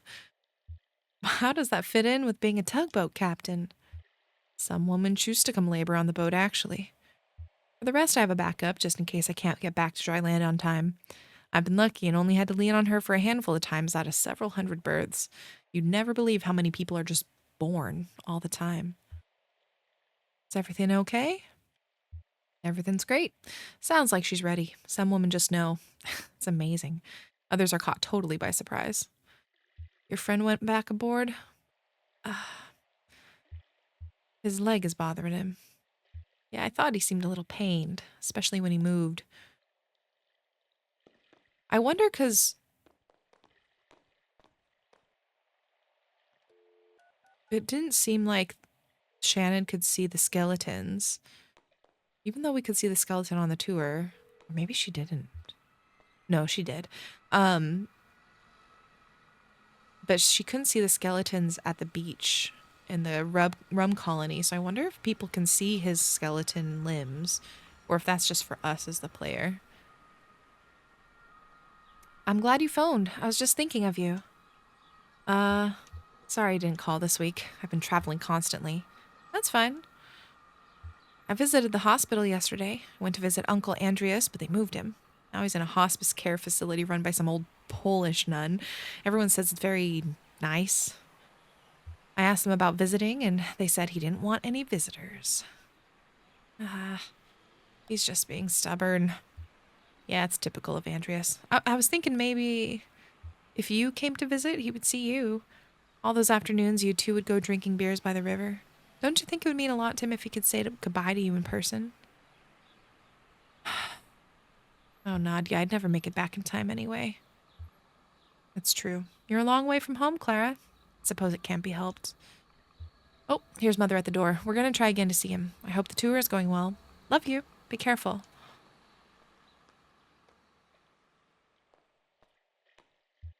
My sister, back home. She's very depressing to me this morning. My Uncle Andreas is terminally ill and refusing visitors, and Nadia's making a stir about it. I'm sorry to hear. Are you close? Yes, but only recently. I lived abroad for most of my life. Only met him a few years ago. My sister's older, so she knew him as a child, too. I think her respect for him is distorted by sentiment. We must always take the dying at their word. Their motivations are beyond our understanding. The older man? He's swimming back to the mammoth? No emergency, I hope. He's tending to his aching joints. Arthritis. Runs in my family, too. Brandon approaches. I don't suppose any of you folks are headed past the Bureau of Reclaimed Spaces. Not on this run, but we'll be coming back this way in a few hours. Well, I may still be here then. It's no big deal. I'll just hang out and read or something until it's time to head back to work. You folks traveling with that old guy, right? With the leg. Is he okay? Saw him earlier tonight. He came by the storage facility for some files. He totally bit it on the staircase. He's okay though, right?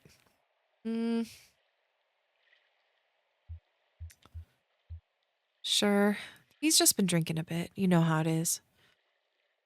Because again, Kate doesn't know him as well, so I can see how she would probably say that. Yeah, you'd have to be to drive in the Echo like that. Well, have a good night, or morning almost. Gosh, this is all happening in the span of one evening. Something I'd also hadn't really thought about too deeply.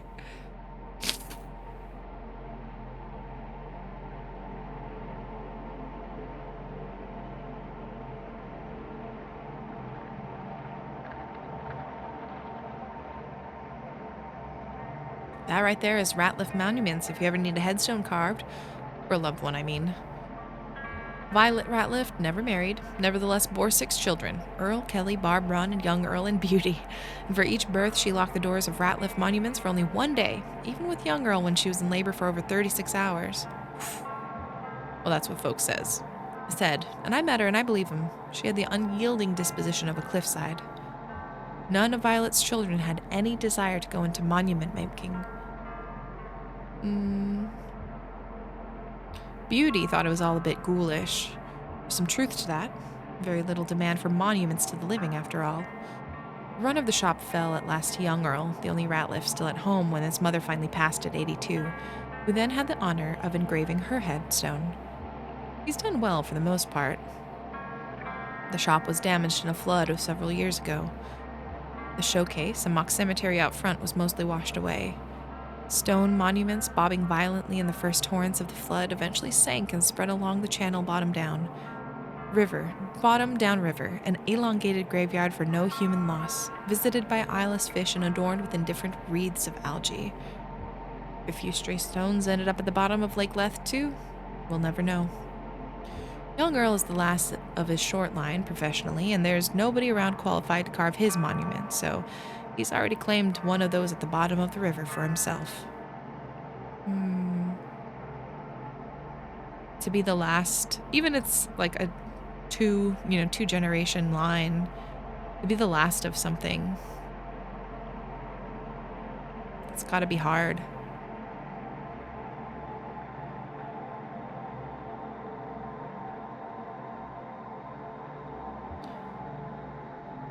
Of course, again, we're going on all the off-boat stops for this. Shannon, Ezra, the old man, and I stopped at the Radvinsky Center to make some quick cash. Radvinsky Center? before scene 5. The Redvinsky Center. What are we selling? What cash are we gonna be making? What? Oh my gosh, surveillance footage from the center. Good morning. Bags isn't feeling well. Long night. Poor kitty. What are you watching? Security tape from last night. Daryl left the lights on again. Should we slash his tires? I'll leave a stern note on his desk. Spare the rod. What are we doing today? Right. This is weird. You know that old vending machine? The one that only has tomato juice? No, the old one they stopped refilling. Remember we rolled it out into the dock last August and some scavengers stripped it for metal in the middle of the night? Daryl cut his hand cleaning up after them and it got infected, remember? No. Okay, anyway, the rest of it ended up in the coat room until finally Daryl was piling it into a big bag for the trash barge to pick up, and he came across this box lost behind all the junk. Check it out. This looks old. Yeah, there's a bunch of videotapes and completed questionnaires. I looked up the reference number and it's never been processed, so I guess that's what we're doing today. There's no date on it. We'll just have to make one up unless there's some footage of a calendar or something in there. I guess these are the old tests before we started doing the video exit interviews. That's annoying. Yeah, let's see. How do we do this? I'll run the tape, you interpret the questionnaire, and I'll type it up.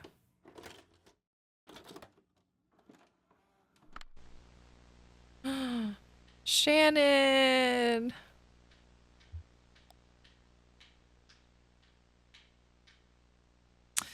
Again, where it's like we're in the back lot. You know, it's like the set of an office. This should be some basic information in the first control test. Subject's general disposition? Jen looks over the questionnaire document from the envelope. Question. Why are you here? The other passengers said we could make some quick cash taking these tests. Pragmatic. Demographic category. What's the first thing you remember? I remember birdcage. Mid-20s. You think we should use the old categories and the new categories? All right. Will the computer even still take the old ones? They're still in the menu. Okay, in that case, put precarious. Sure. Oh, and I forgot. Name? It says Marquez on the file. Whoa, Marquez, are you sure? That's what it says. Do you know her? That can't be. That's not her. Did she come alone or with a group? I don't know. There's an extended monitoring tape here, too. We could check on the dock when she showed up.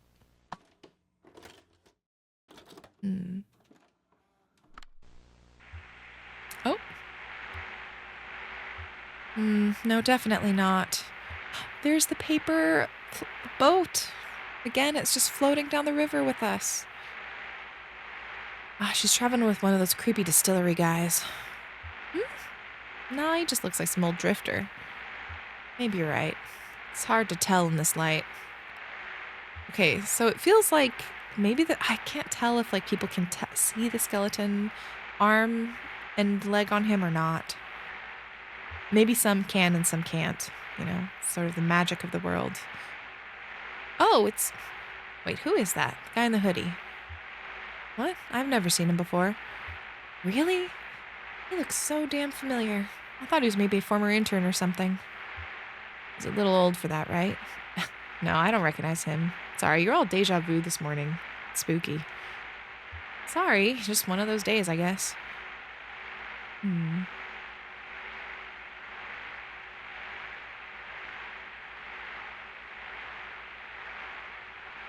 So it looks like Conway, they talked to him. He's decided to stick back.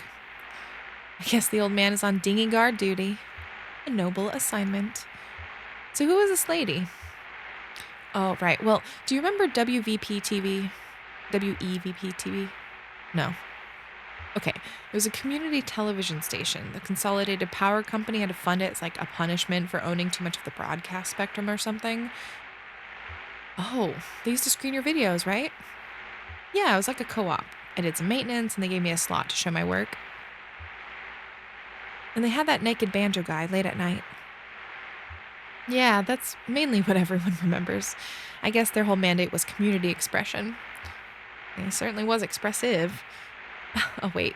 Was WEVP the one that. The flood, right? Yeah. Damn. So, Shannon Marquez, did she have a naked banjo show too? What? No. Let me guess. Which of the following sentences best describe you? I am haunted, unable to forget. She had an exercise show. No, I've never heard of Shannon Marquez. It was a Weaver Marquez I knew. She worked at the station for a bit, and then she left on some kind of weird terms, actually. Anyway, where were we?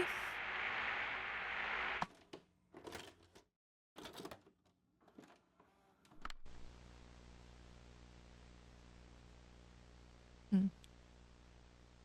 Okay, how do we rank her from the control test?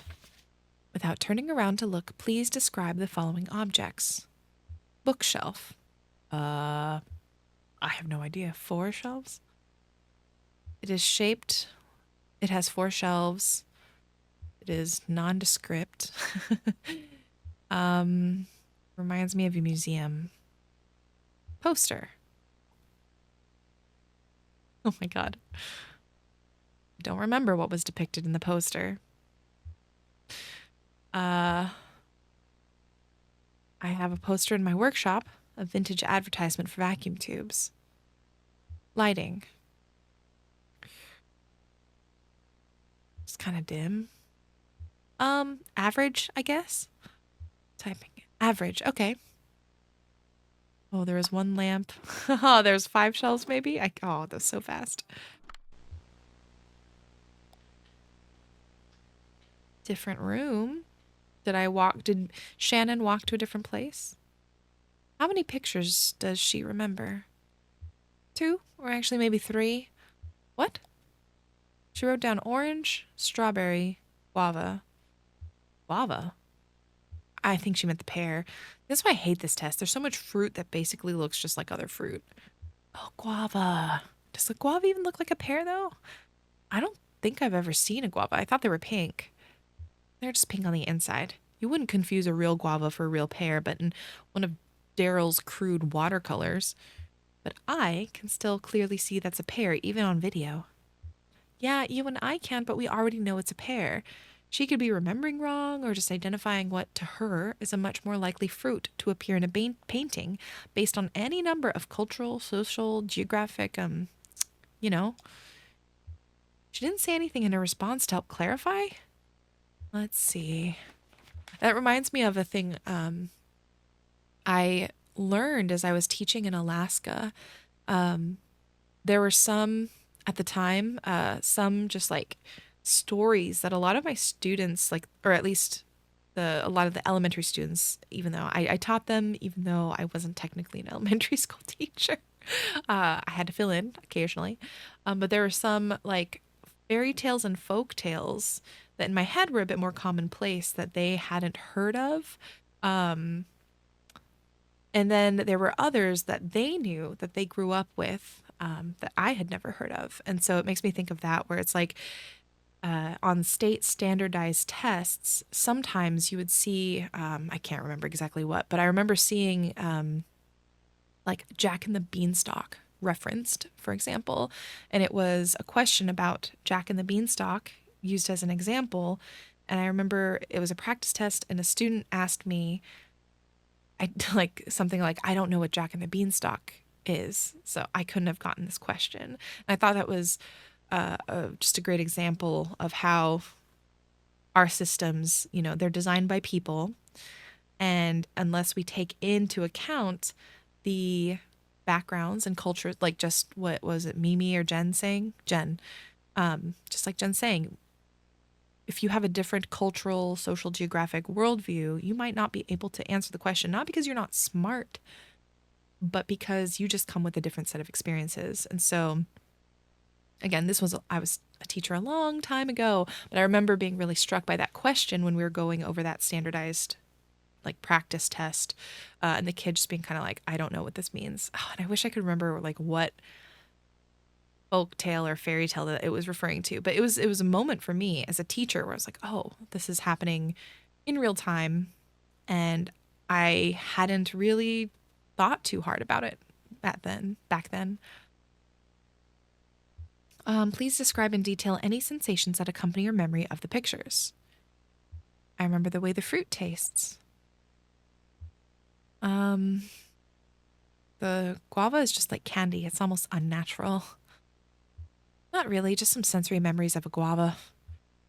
I guess we should just skip the pictures. That's a shame. It's really hard to measure memory degradation in some of the later tests without this one as a baseline location updating scenario. I've been saying we should just use photographs. Watercolor paintings already have the quality of a half remembered dream anyway. It's like they're inviting you to forget them, or somebody else already forgot them for you. Like a mama bird feeding her chicks cotton candy. Like the LaCroix of images. That's my editorial. That wasn't on script. Photographs are, it's not that they're really more accurate or true, but we think they are. They put you in that mindset. They have authority. God, it's wild to think. Well, it's interesting to think about that because I do think that's true. There is like an authority in photographs, but that authority is being worn away now because of like all of the AI generated images. We can't trust photographs or videos in the way that when this game was made, we thought we could. But even photographs have perspective. Even aside, AI stuff aside, photographs have bias and perspective. They can be manipulated even without, technology, even through the way the photograph is taken. So yeah, out with the watercolors, I say. But then poor Daryl would have nowhere to exhibit his work. Jen makes a noise.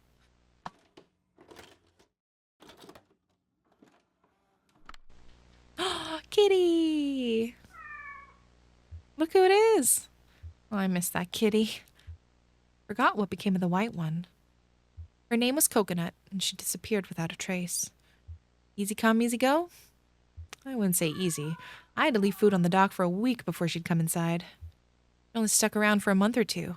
Probably saw quite a lot of her. I remember you were working nights then. She was a nocturnal creature. That's right. I remember. Can I pet the cat? Please let me pet the cat. Aw, I can't, but she wants to be pet so bad. Look at her. Man, missed opportunity. No petting the cat.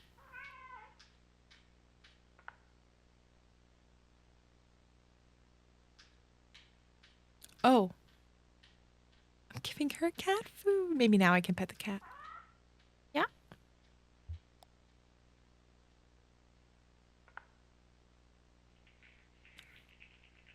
Aww. Wait, I don't remember this test. Oh. Did we cut this one? What's the questionnaire like? No, this is just... Sometimes if I can't make it for a few days, I leave a note to feed the cats. For the test subjects? Oh, how do you know they'll do it? I write it on university letterhead. Jen, that is unethical. At least I don't use university property and research equipment to make weird video art. Very well, then I contradict myself. I wonder which is the nobler transgression. I'll settle that question. It's nobler to feed kitties. Yeah, Jen is right. This Jen agrees with that Jen.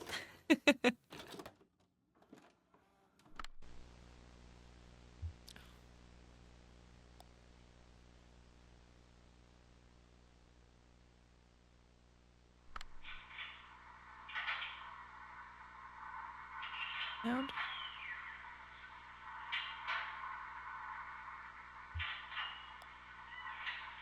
Oh, okay, this is before the CD players. Hope she remembered to rewind. They never did, and Daryl would be in all night rolling all these tapes back one by one in his little Walkman. Still has that thing. He says he uses it at the gym. I think he's just too attached to his old mixtapes. He's so sentimental, our Daryl. These tapes had sound from my apartment building. Did you know that? Oh, I thought it was stock sound effects from the library.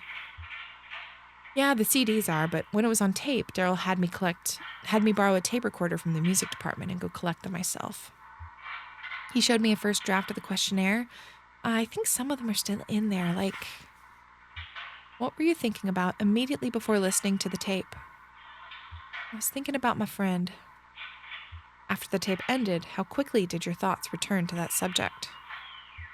I really never stopped thinking about it. Right, I don't really get that point of that question.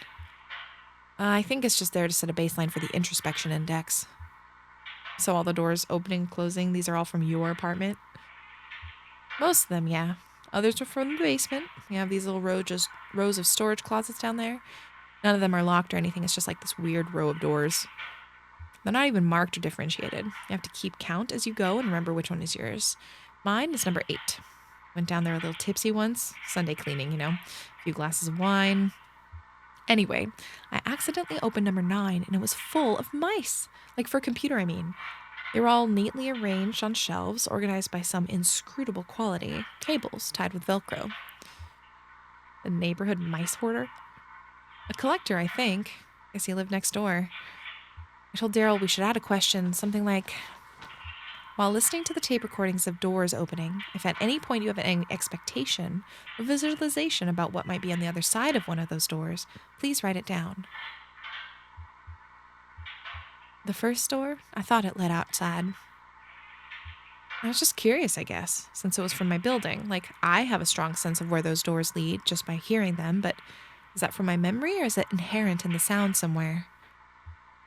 Interesting. You should write a grant proposal. I wouldn't want to step any toes. You know, university politics. Oh, here's another extended monitoring tape from the waiting room.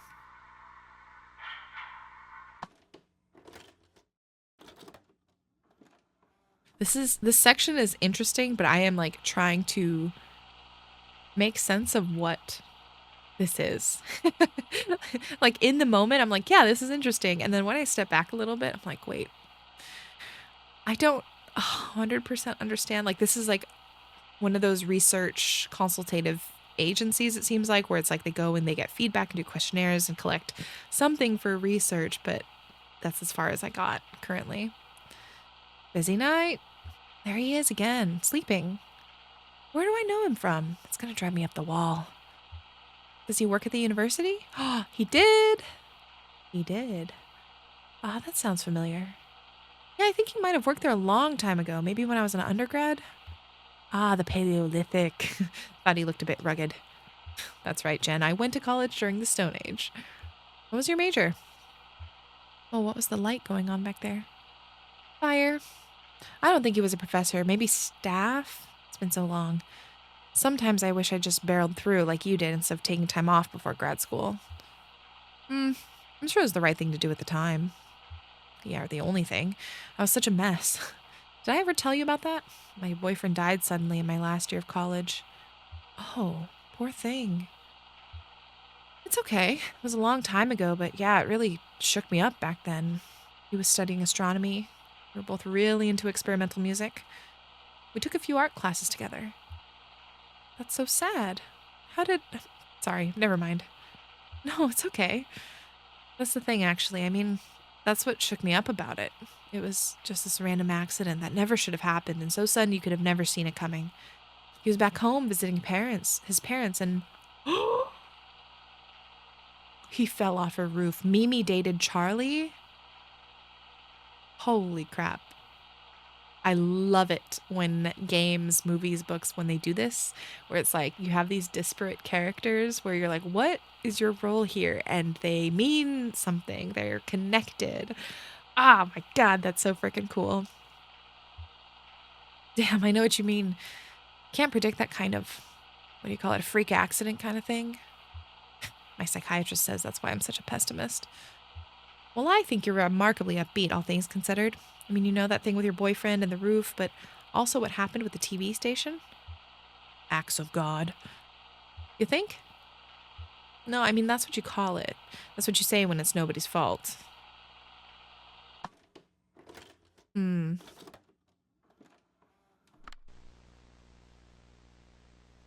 Speaking of the TV station, you were saying something earlier about that other Marquez girl. Oh, right. I was talking about Weaver. Yeah, what exactly happened with her? You said she left on weird terms? Yes. Well, so actually, she just stopped showing up. That was pretty normal. It was all volunteers, right? Community television? Mm hmm. Yeah. People didn't really give much advance notice. They just got bored and drifted away. It's more like an art project than a job for most people. Weaver Marquez helped manage the archives, like filing and sorting old tapes of broadcasts. I think she was pretty smart. She probably could have been more help fixing equipment or something, but she seemed content to just organize tapes.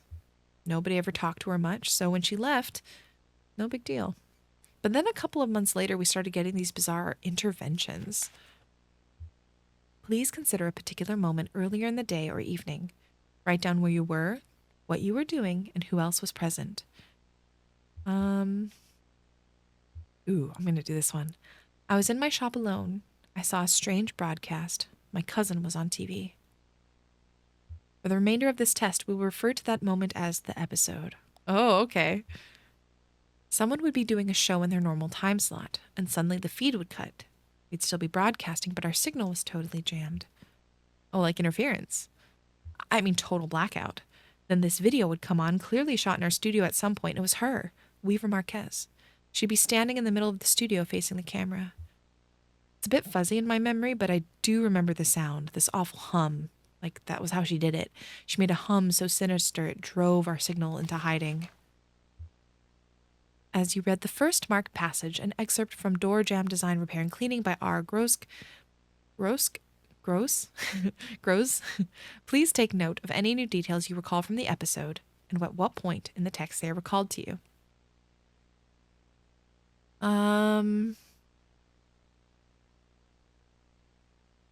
The author used a metaphor that I hadn't heard before, cleaner than a stopped clock.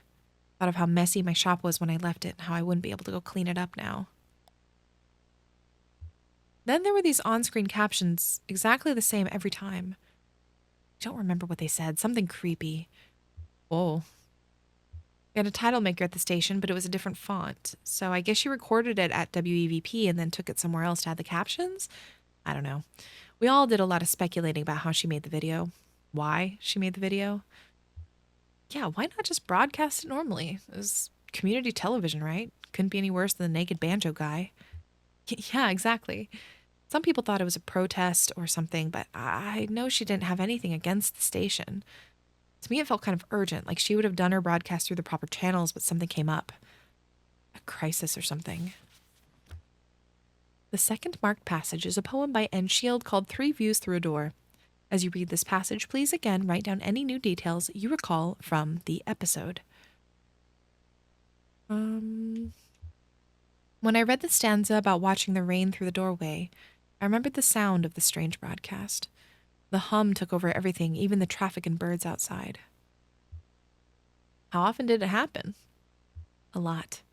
Dozens of times. It went on for years. We even thought about asking the police to look into it, but it's so hard to locate a pirate signal. I mean, it could come from any direction, you know? It's all just waves. Exactly. The third marked passage is a reproduction of A Caller's Guide to the Etiquette of Closed Doors, a pamphlet published anonymously sometime in the 19th century. Again, write down any new details of the episode that are recalled to you while reading this text.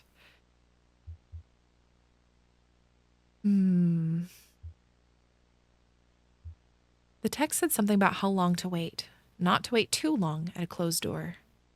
I need to see this through. Weaver's video showed up again right before the flood. Actually, I think it might have been the last thing we ever broadcast. What? Will we ever get to meet Weaver? I am so curious. It's your friend again, and Coconut. Oh, cute. Will passed the vibe check. Cat's in his lap. Oh, he seems relaxed. Wise Will. I can't believe it. What? That's what we called him. God, it's been a million years. He did work at the university when I was an undergrad. He hung around the music department, but he was sort of a general technician. He'd fix the PA, run the soundboard during student theater productions, stuff like that. Student theater productions? Is there something you want to tell me, Mimi? Oh no, I was just in the audience. They did some interesting stuff back then, in the Paleolithic. So he would shake the rain stick and crank the dry ice machine, huh? Why'd you call him Wise Will? He was chatty. He'd tell you all about the school's architecture, local history, county politics gossip, folk remedies, like they were all part of the same thing. I always wondered what happened to him. Huh. Well, now you know. He's part of our data. Yeah, just another data point floating down the echo. Hmm.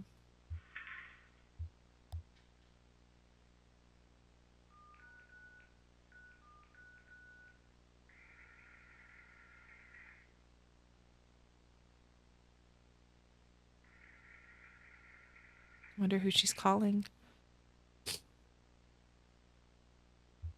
Who's she talking to? The test subjects are supposed to be talking to each other so we can compare their recall fidelity before and after the phone conversation. That's what I mean. He's not even on the phone. She didn't fill out the questionnaire either. What did he write? He just drew a picture of the cat. Okay, maybe she misdialed? She's been on the line for a minute, though. Is there tape? Of her conversation, I mean. Yeah, let's check it out. Huh. Yeah, that's my number, all right. You dialed correctly, but I'm not part of any research study. Hey, I'll tell you what, the phones have been bananas around here lately. I think the phones company understaffed or someone is asleep at the switchboard. It's pretty early after all. I get up earlier than most. Got to do my deltoid regimen and then cool down a bit before my morning swim. You know how it is. Well, I'll tell you what. Why don't you hang up, try dialing again. Hit the buttons real hard if you can. Maybe you'll wake them and they'll connect you right. Let's try again.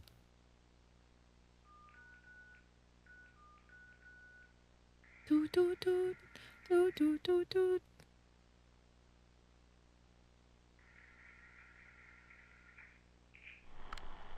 Yep, hello. You got me again. I'll tell you what, suits me just fine. My delts are cooling and the coffee's brewing. I'm just sitting here looking out the window anyway, into the dark, I mean. The sun ain't even up. Oh, sorry to bother you. I should go.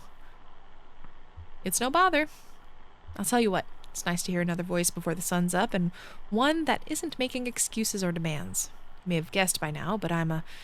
Hey, say, why don't you guess? Not guess, deduce. Take a closer listen to my voice and let's see what you think you can know about me. I mean, what do I look like? What do I like to do? And so on. Then I'll try you. Let me give you something to work with. What should I say? A phrase you can listen to and analyze. Oh, I like birds. Birds like trees. I owe some people some apologies. It's better than being in a ditch. Man, Conway lines. While this one I feel like is really classic, the I owe some people some apologies, I think my favorite Conway line is, I like birds. Birds like trees. I like birds. Birds like trees. Got it. Okay, what do you think? What kind of body makes a voice like that?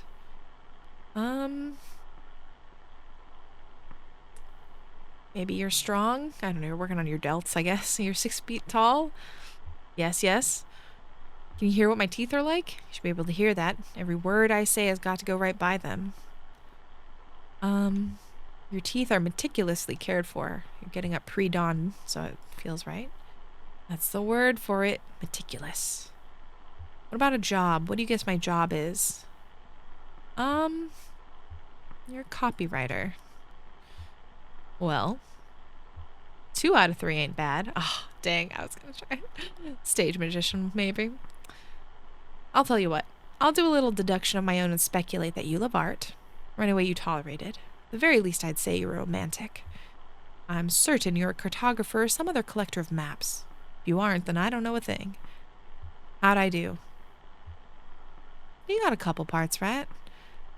Well, it ain't a science. We're just trying to get in the neighborhood. I'm an orthopedic physical therapist by trade, specializing in post-surgical rehabilitation. Now, I do all my intake interviews over the phone because I believe you can get a pretty damned accurate picture of someone's general health just by interfacing with them verbally. That is a technique that you could use. Now, many of my colleagues disagree. They think that the body is the body and the mind is the mind. Well, I'll tell you what, having worked in this field for nearly 3 decades and seen all manner of evidence, I am no longer sure I believe in the mind at all. Let me give you an example. I had a patient who lost his right hand to misadventure and infection. He worked in a factory operating a delicate machine that required years of specialized training, so he focused on coordination and getting his left hand up to the speed and accuracy required for the work. I'll tell you what, after a couple weeks he was riding, throwing darts, you name it, all left-handed. A triumph of physical therapy. Back to work. The next day he was unemployed. Seems he sat in front of that delicate machine, reached out with his left hand and just froze. Had no idea what to do with the thing. Next time he was in my office, he said, "Doc, when I lost that hand, all my memory of work in that machine went along with it." He said, "I'll tell you what, Doc, if I ever learn a trade again, I'll learn it in my gut. I won't ever again put something so precious as a memory in a place so vulnerable as a hand." Ooh.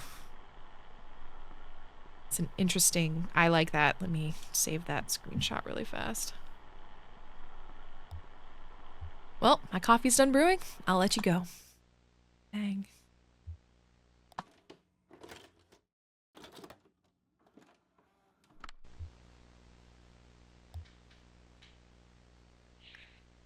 There's a calendar. Oh, look, can you read the date? Damn, I can't read it either. It may not even been current. I remember for a while we had a calendar up that was like years behind. Daryl liked the picture. What was it? Best friends. Every month there was a different pair of animals that were friends. That's adorable. I think I'm gonna be sick. You don't remember that? The weird intern brought it in from home. What was his name? Who? You remember. He was always like, we make fun of him for... Oh, damn, he's almost completely gone from my brain. So many interns coming and going then. I guess I didn't bother remembering their names. Wonder who was working back when this was recorded. Is there a tape monitoring? Is there a tape of the monitoring room? A sneeze just on the edge of my nose. Ugh. Yeah, here it is. Oh, before we check that out, did she flip the calendar forward or backward? Backward. Oh, weird. I usually flip it forward.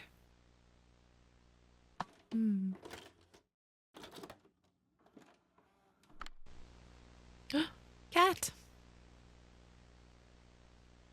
There's Ezra.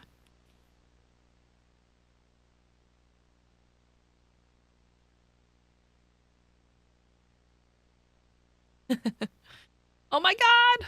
There she goes. Wait, do you think... Did she follow them out? Oh my god, do we get a cat now? Oh, well, here's the last extended monitoring tape from the dock when they left. Let's take Coconut with us, please. I would love to have a cat. Oh, whoa. See? Told you he was one of those distillery guys. I guess you were right. The other guys came to pick him up for work, maybe? I don't like how they all hang out together. It's creepy. We hang out together and work together. Yeah, but it's not... It's like they're more than coworkers. I don't know. I just get this awful feeling whenever I see them. Like I knew them once, but not anymore. Like when they make up a dead person to look like an old photograph of themselves. Sort of familiar, sort of strange. Yeah, exactly. There ought to be a word for that.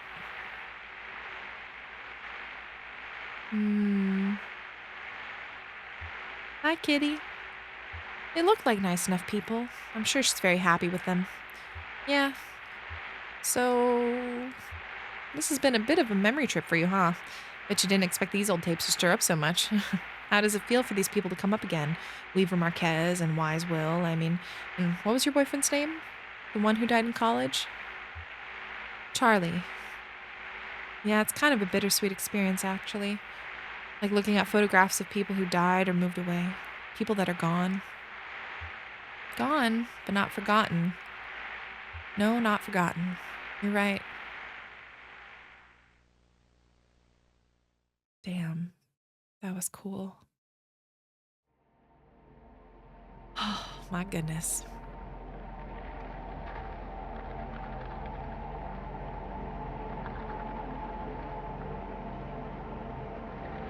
I'm wondering what the next stop will lead us to.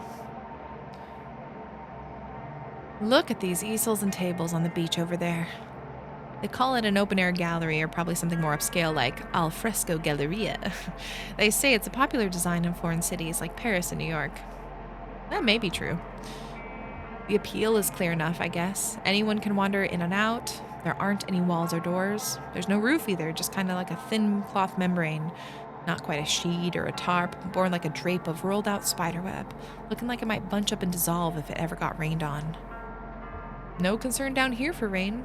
Everyone thinks they're inside, just because they can't see the sky, but it's a microclimate down here, and it surely does rain. Right now, they're exhibiting some kind of intimate photographs of small town life. There's one of a small girl playing in a puddle. She's got her back to the camera and she's fussing with something, looking at her hands. Maybe she's stuffing a message in a bottle or folding a paper boat. Oh, Flora reference. Reviews have been good. It's a popular show, probably because of its relevance. The town depicted in these photos was very recently flattened to make way for a big museum project. Oh my god, it is. Museum of Dwellings reference. Ooh, what have we got coming up here? A forest, maybe? Looks like pine trees.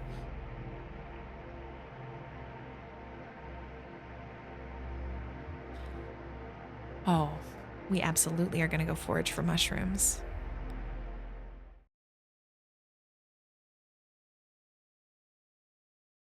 Act 4, Scene 6. But what I think what we'll do is we will stop this video, which is starting in a grove. We'll stop this video here, and I'm going to make Act 4 Part 2, just because this is getting pretty hefty. Thank you for watching.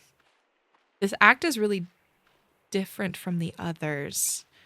It's interesting. There's just so much more lore and narrative that is being delved into, and I feel like I'm playing it, and a lot of this stuff I'm just bookmarking for later, and just bookmarking to try and chew on because this is all much more, I don't know how to describe it. I've called this game, like, it feels very poetic as it goes through, maybe slightly cryptic in some ways, maybe a bit wandering in both positive and maybe like not quite negative, but in ways that I think maybe loses a lot of people when playing, because it's such a slow burn. It does wander and you have to be really patient with it.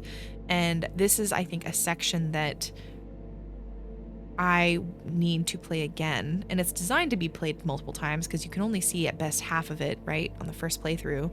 But we're getting a lot of stories that I really just want to absorb.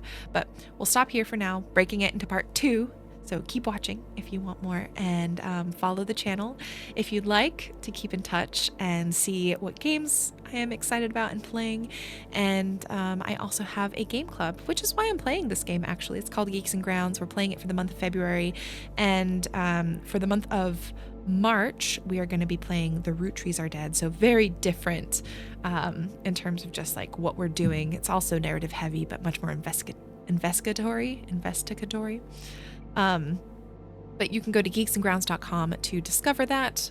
You can participate through listening to the podcast. It's a 2 times a month podcast, 2 episodes a month, an intro, an indie game highlight, and then the last episode of the month is a discussion of the game that we played. You can also hang out in the Discord and talk about the game, share your experiences as you play with the community. And we have an end of the month hangout where we all actually get into a Discord chat together and talk about the game again at the end of the month. Yeah, geeksandgrounds.com. All right, I will see you all in the next episode. Bye.